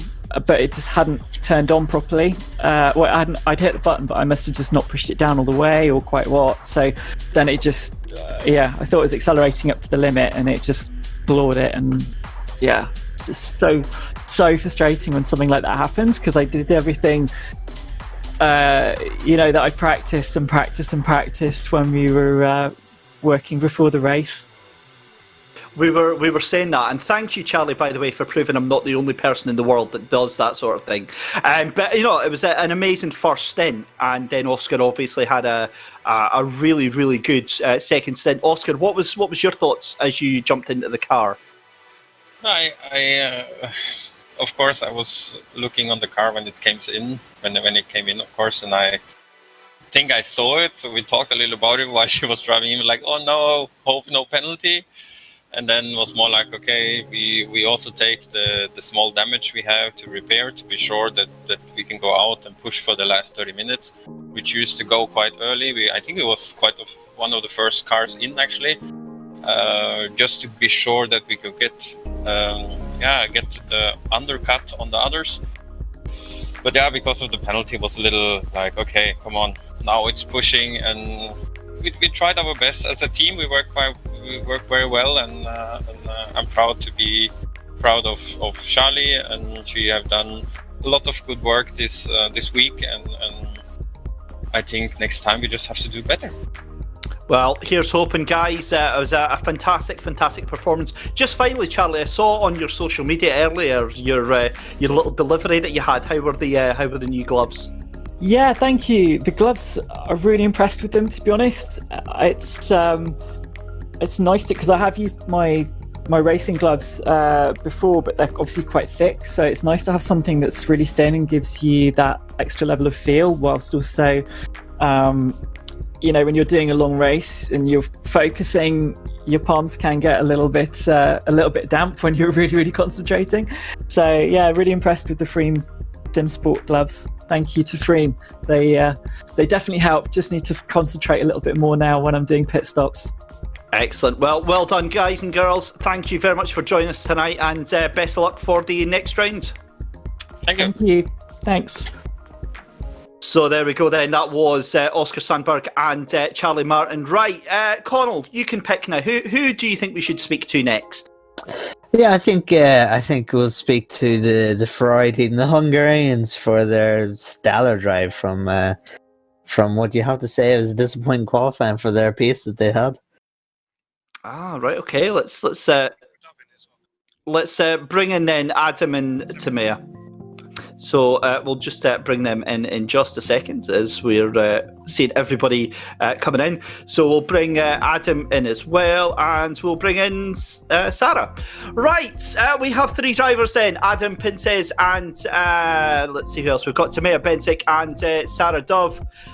Right, talk us through that, because that was a wild race. Yeah, it was pretty crazy. I think for the first maybe half of my stint, it was fairly tame, and then it kind of just went a little bit more crazy with traffic and a lot of things happening. Now, talk us through that one, Sarah, because obviously Tobias took over from yourself, but I mean, the pace you had at the beginning, we really thought you were going to take it to the leaders there.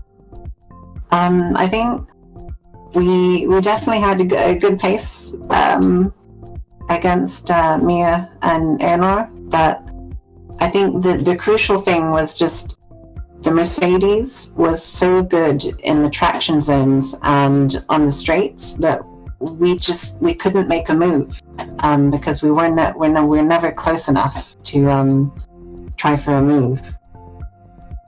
We'd kind of get really close in the corner and then just be shouting for power down the straight, and it just wouldn't come. I have to ask, Sarah, how much were you screaming at that last lap there with the drive-through? I wasn't. I was like, oh no, but I wasn't angry or anything. I mean, Tobias did a really good job. Even though it was kind of a not great penalty because we lost time on the Delta, but it gave us a penalty, so I don't know. But it was a good race, though. Yeah, there's always the next round, but we'll jump over to Adam Pinces and Tamea Bensick. That was an epic race, and as the team, the Hungarians, I mean, you were absolutely tearing it up through the field in that Ferrari 488 GT3 Evo. Tamea, firstly to you, that first stint, I mean, what was going on there? Well, unfortunately, the quali was like a mess for me. I couldn't get a clean lap in. So I thought we should maybe practice overtaking and try to work our way forwards. And fortunately, from P10 to P3, I successfully came forward. So I really enjoyed that. And all the opponents that I was racing with were quite nice and fair, so I really enjoyed that. And Adam, for yourself, what was the chat between yourself and Tamea? What were the team instructions as you took over there? Well, just basically keep calm and do what you do best, and she did it. I mean, he overtook 7 cars, missed all the incidents that were happening. So yeah. After that, my second stint was a bit sloppy, I would say, especially the start. I was struggling a bit with the car, and then the other 2 team made a huge gap. But in the end, because of the drive-through or the 30-second penalty, we somehow managed to get P2. And finally, next time, obviously, we're going out to Zandvoort. Timea, how do you feel about the track? Well, I'm quite new to ACC, to be honest, so I haven't tried Zandvoort yet, but I'm looking forward to it because it was like an awesome race. So I will practice a lot and try to do a clean quali, and we'll see, maybe we can fight against the first or second team that seem to be faster today. Well, we look forward to seeing you back out there, Timea. And Adam, thank you very much for joining us tonight. Thank you. So there you go. That was Timea Bentic, and that was also Adam Pinces in the Ferrari outfit. And what a race they had, Connell. It was, obviously very fortunate to get that second place, but they certainly deserved the podium tonight. Yeah, and Timea saying she's pretty new to ACC is a scary thought, because she was absolutely rapid in her stint, the way she made up those positions from per qualifying position. So yeah, as she said, it was a mess in qualifying, but man, she did redeem herself there in the race. Well, we'll go and have a chat to Alu Gobi and Jens Kaiser just now. They won Pro-Am, so we'll get them in and have a chat with Alu and Jens.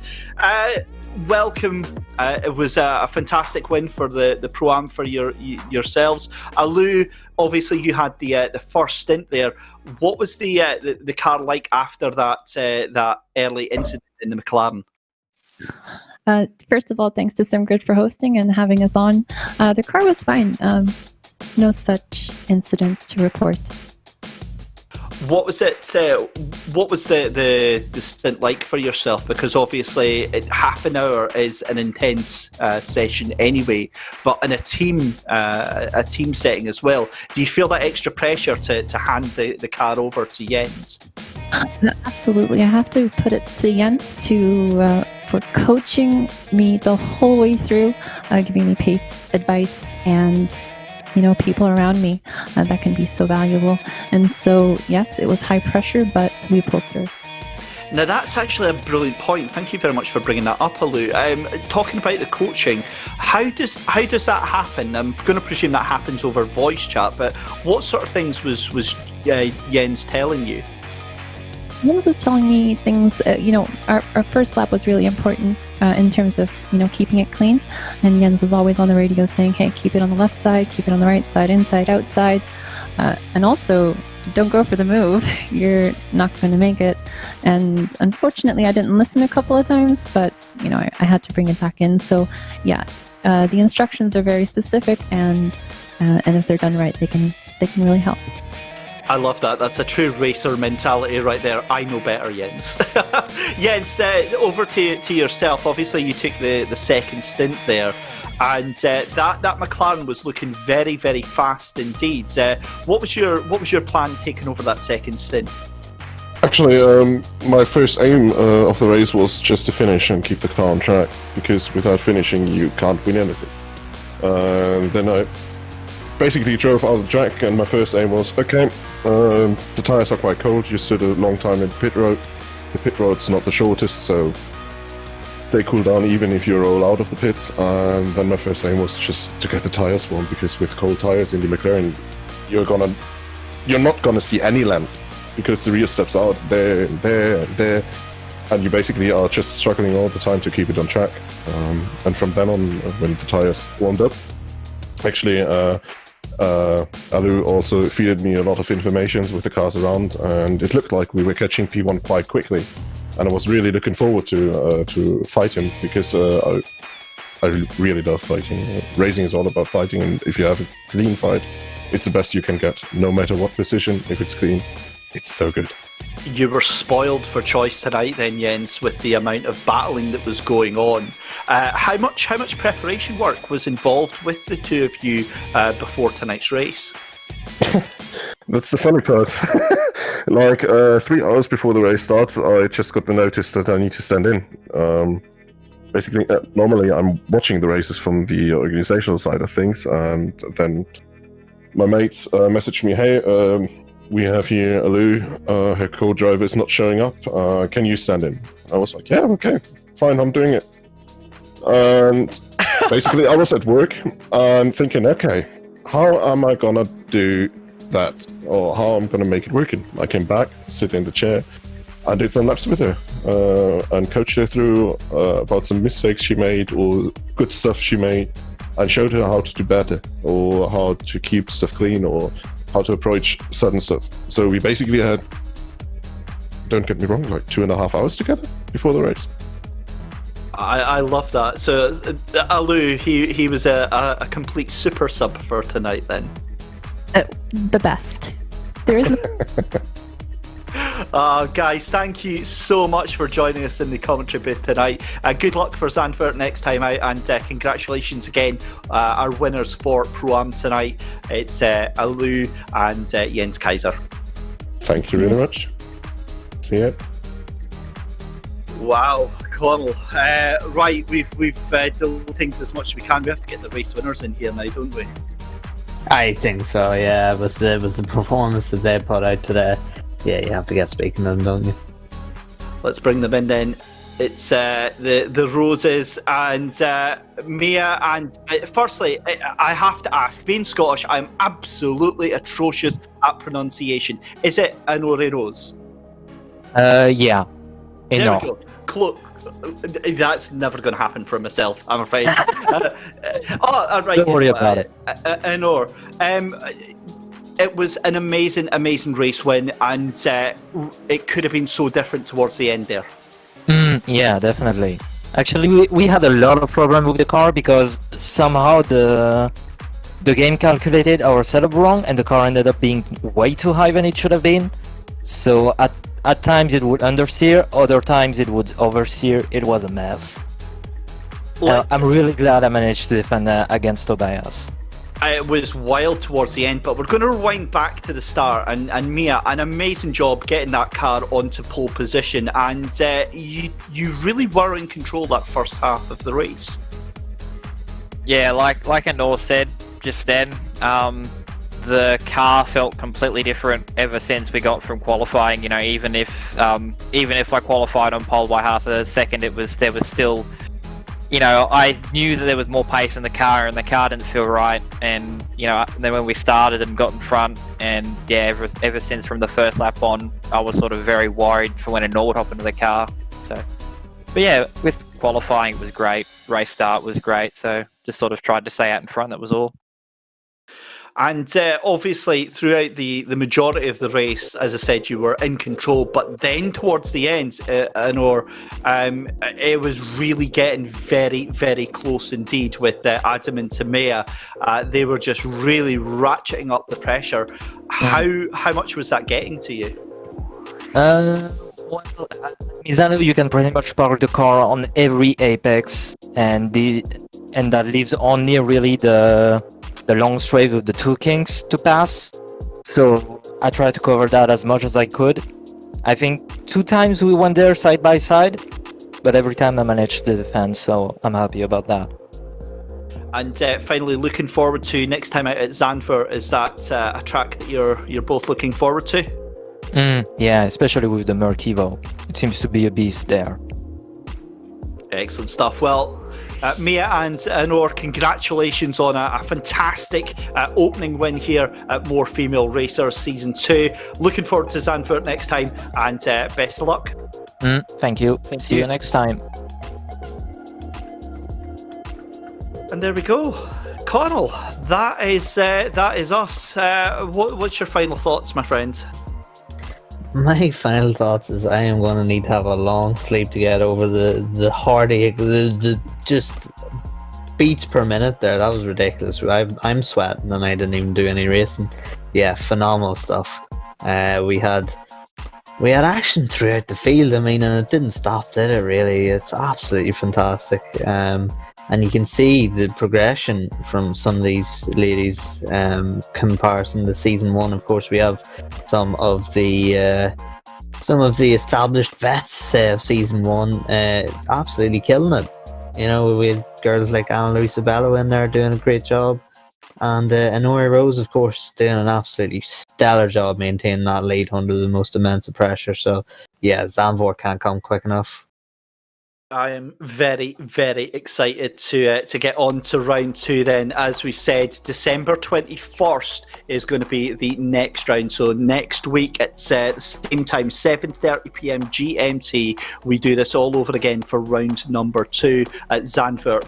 Talk about a Christmas cracker. Really, really looking forward to it. Connell, thank you so much for joining us in the commentary booth tonight.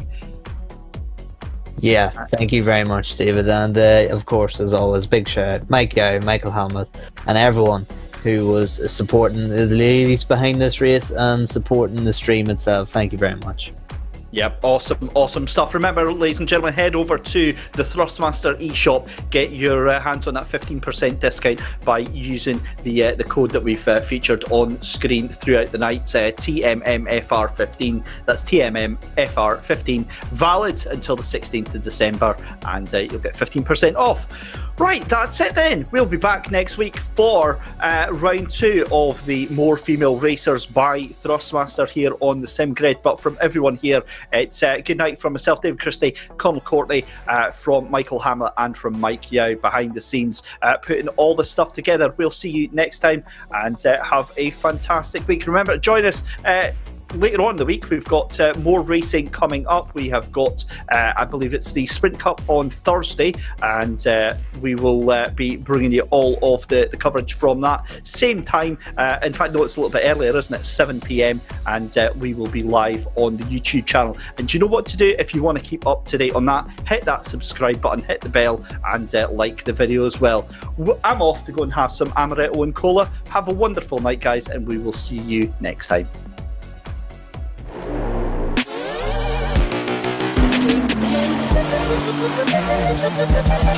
Thank you.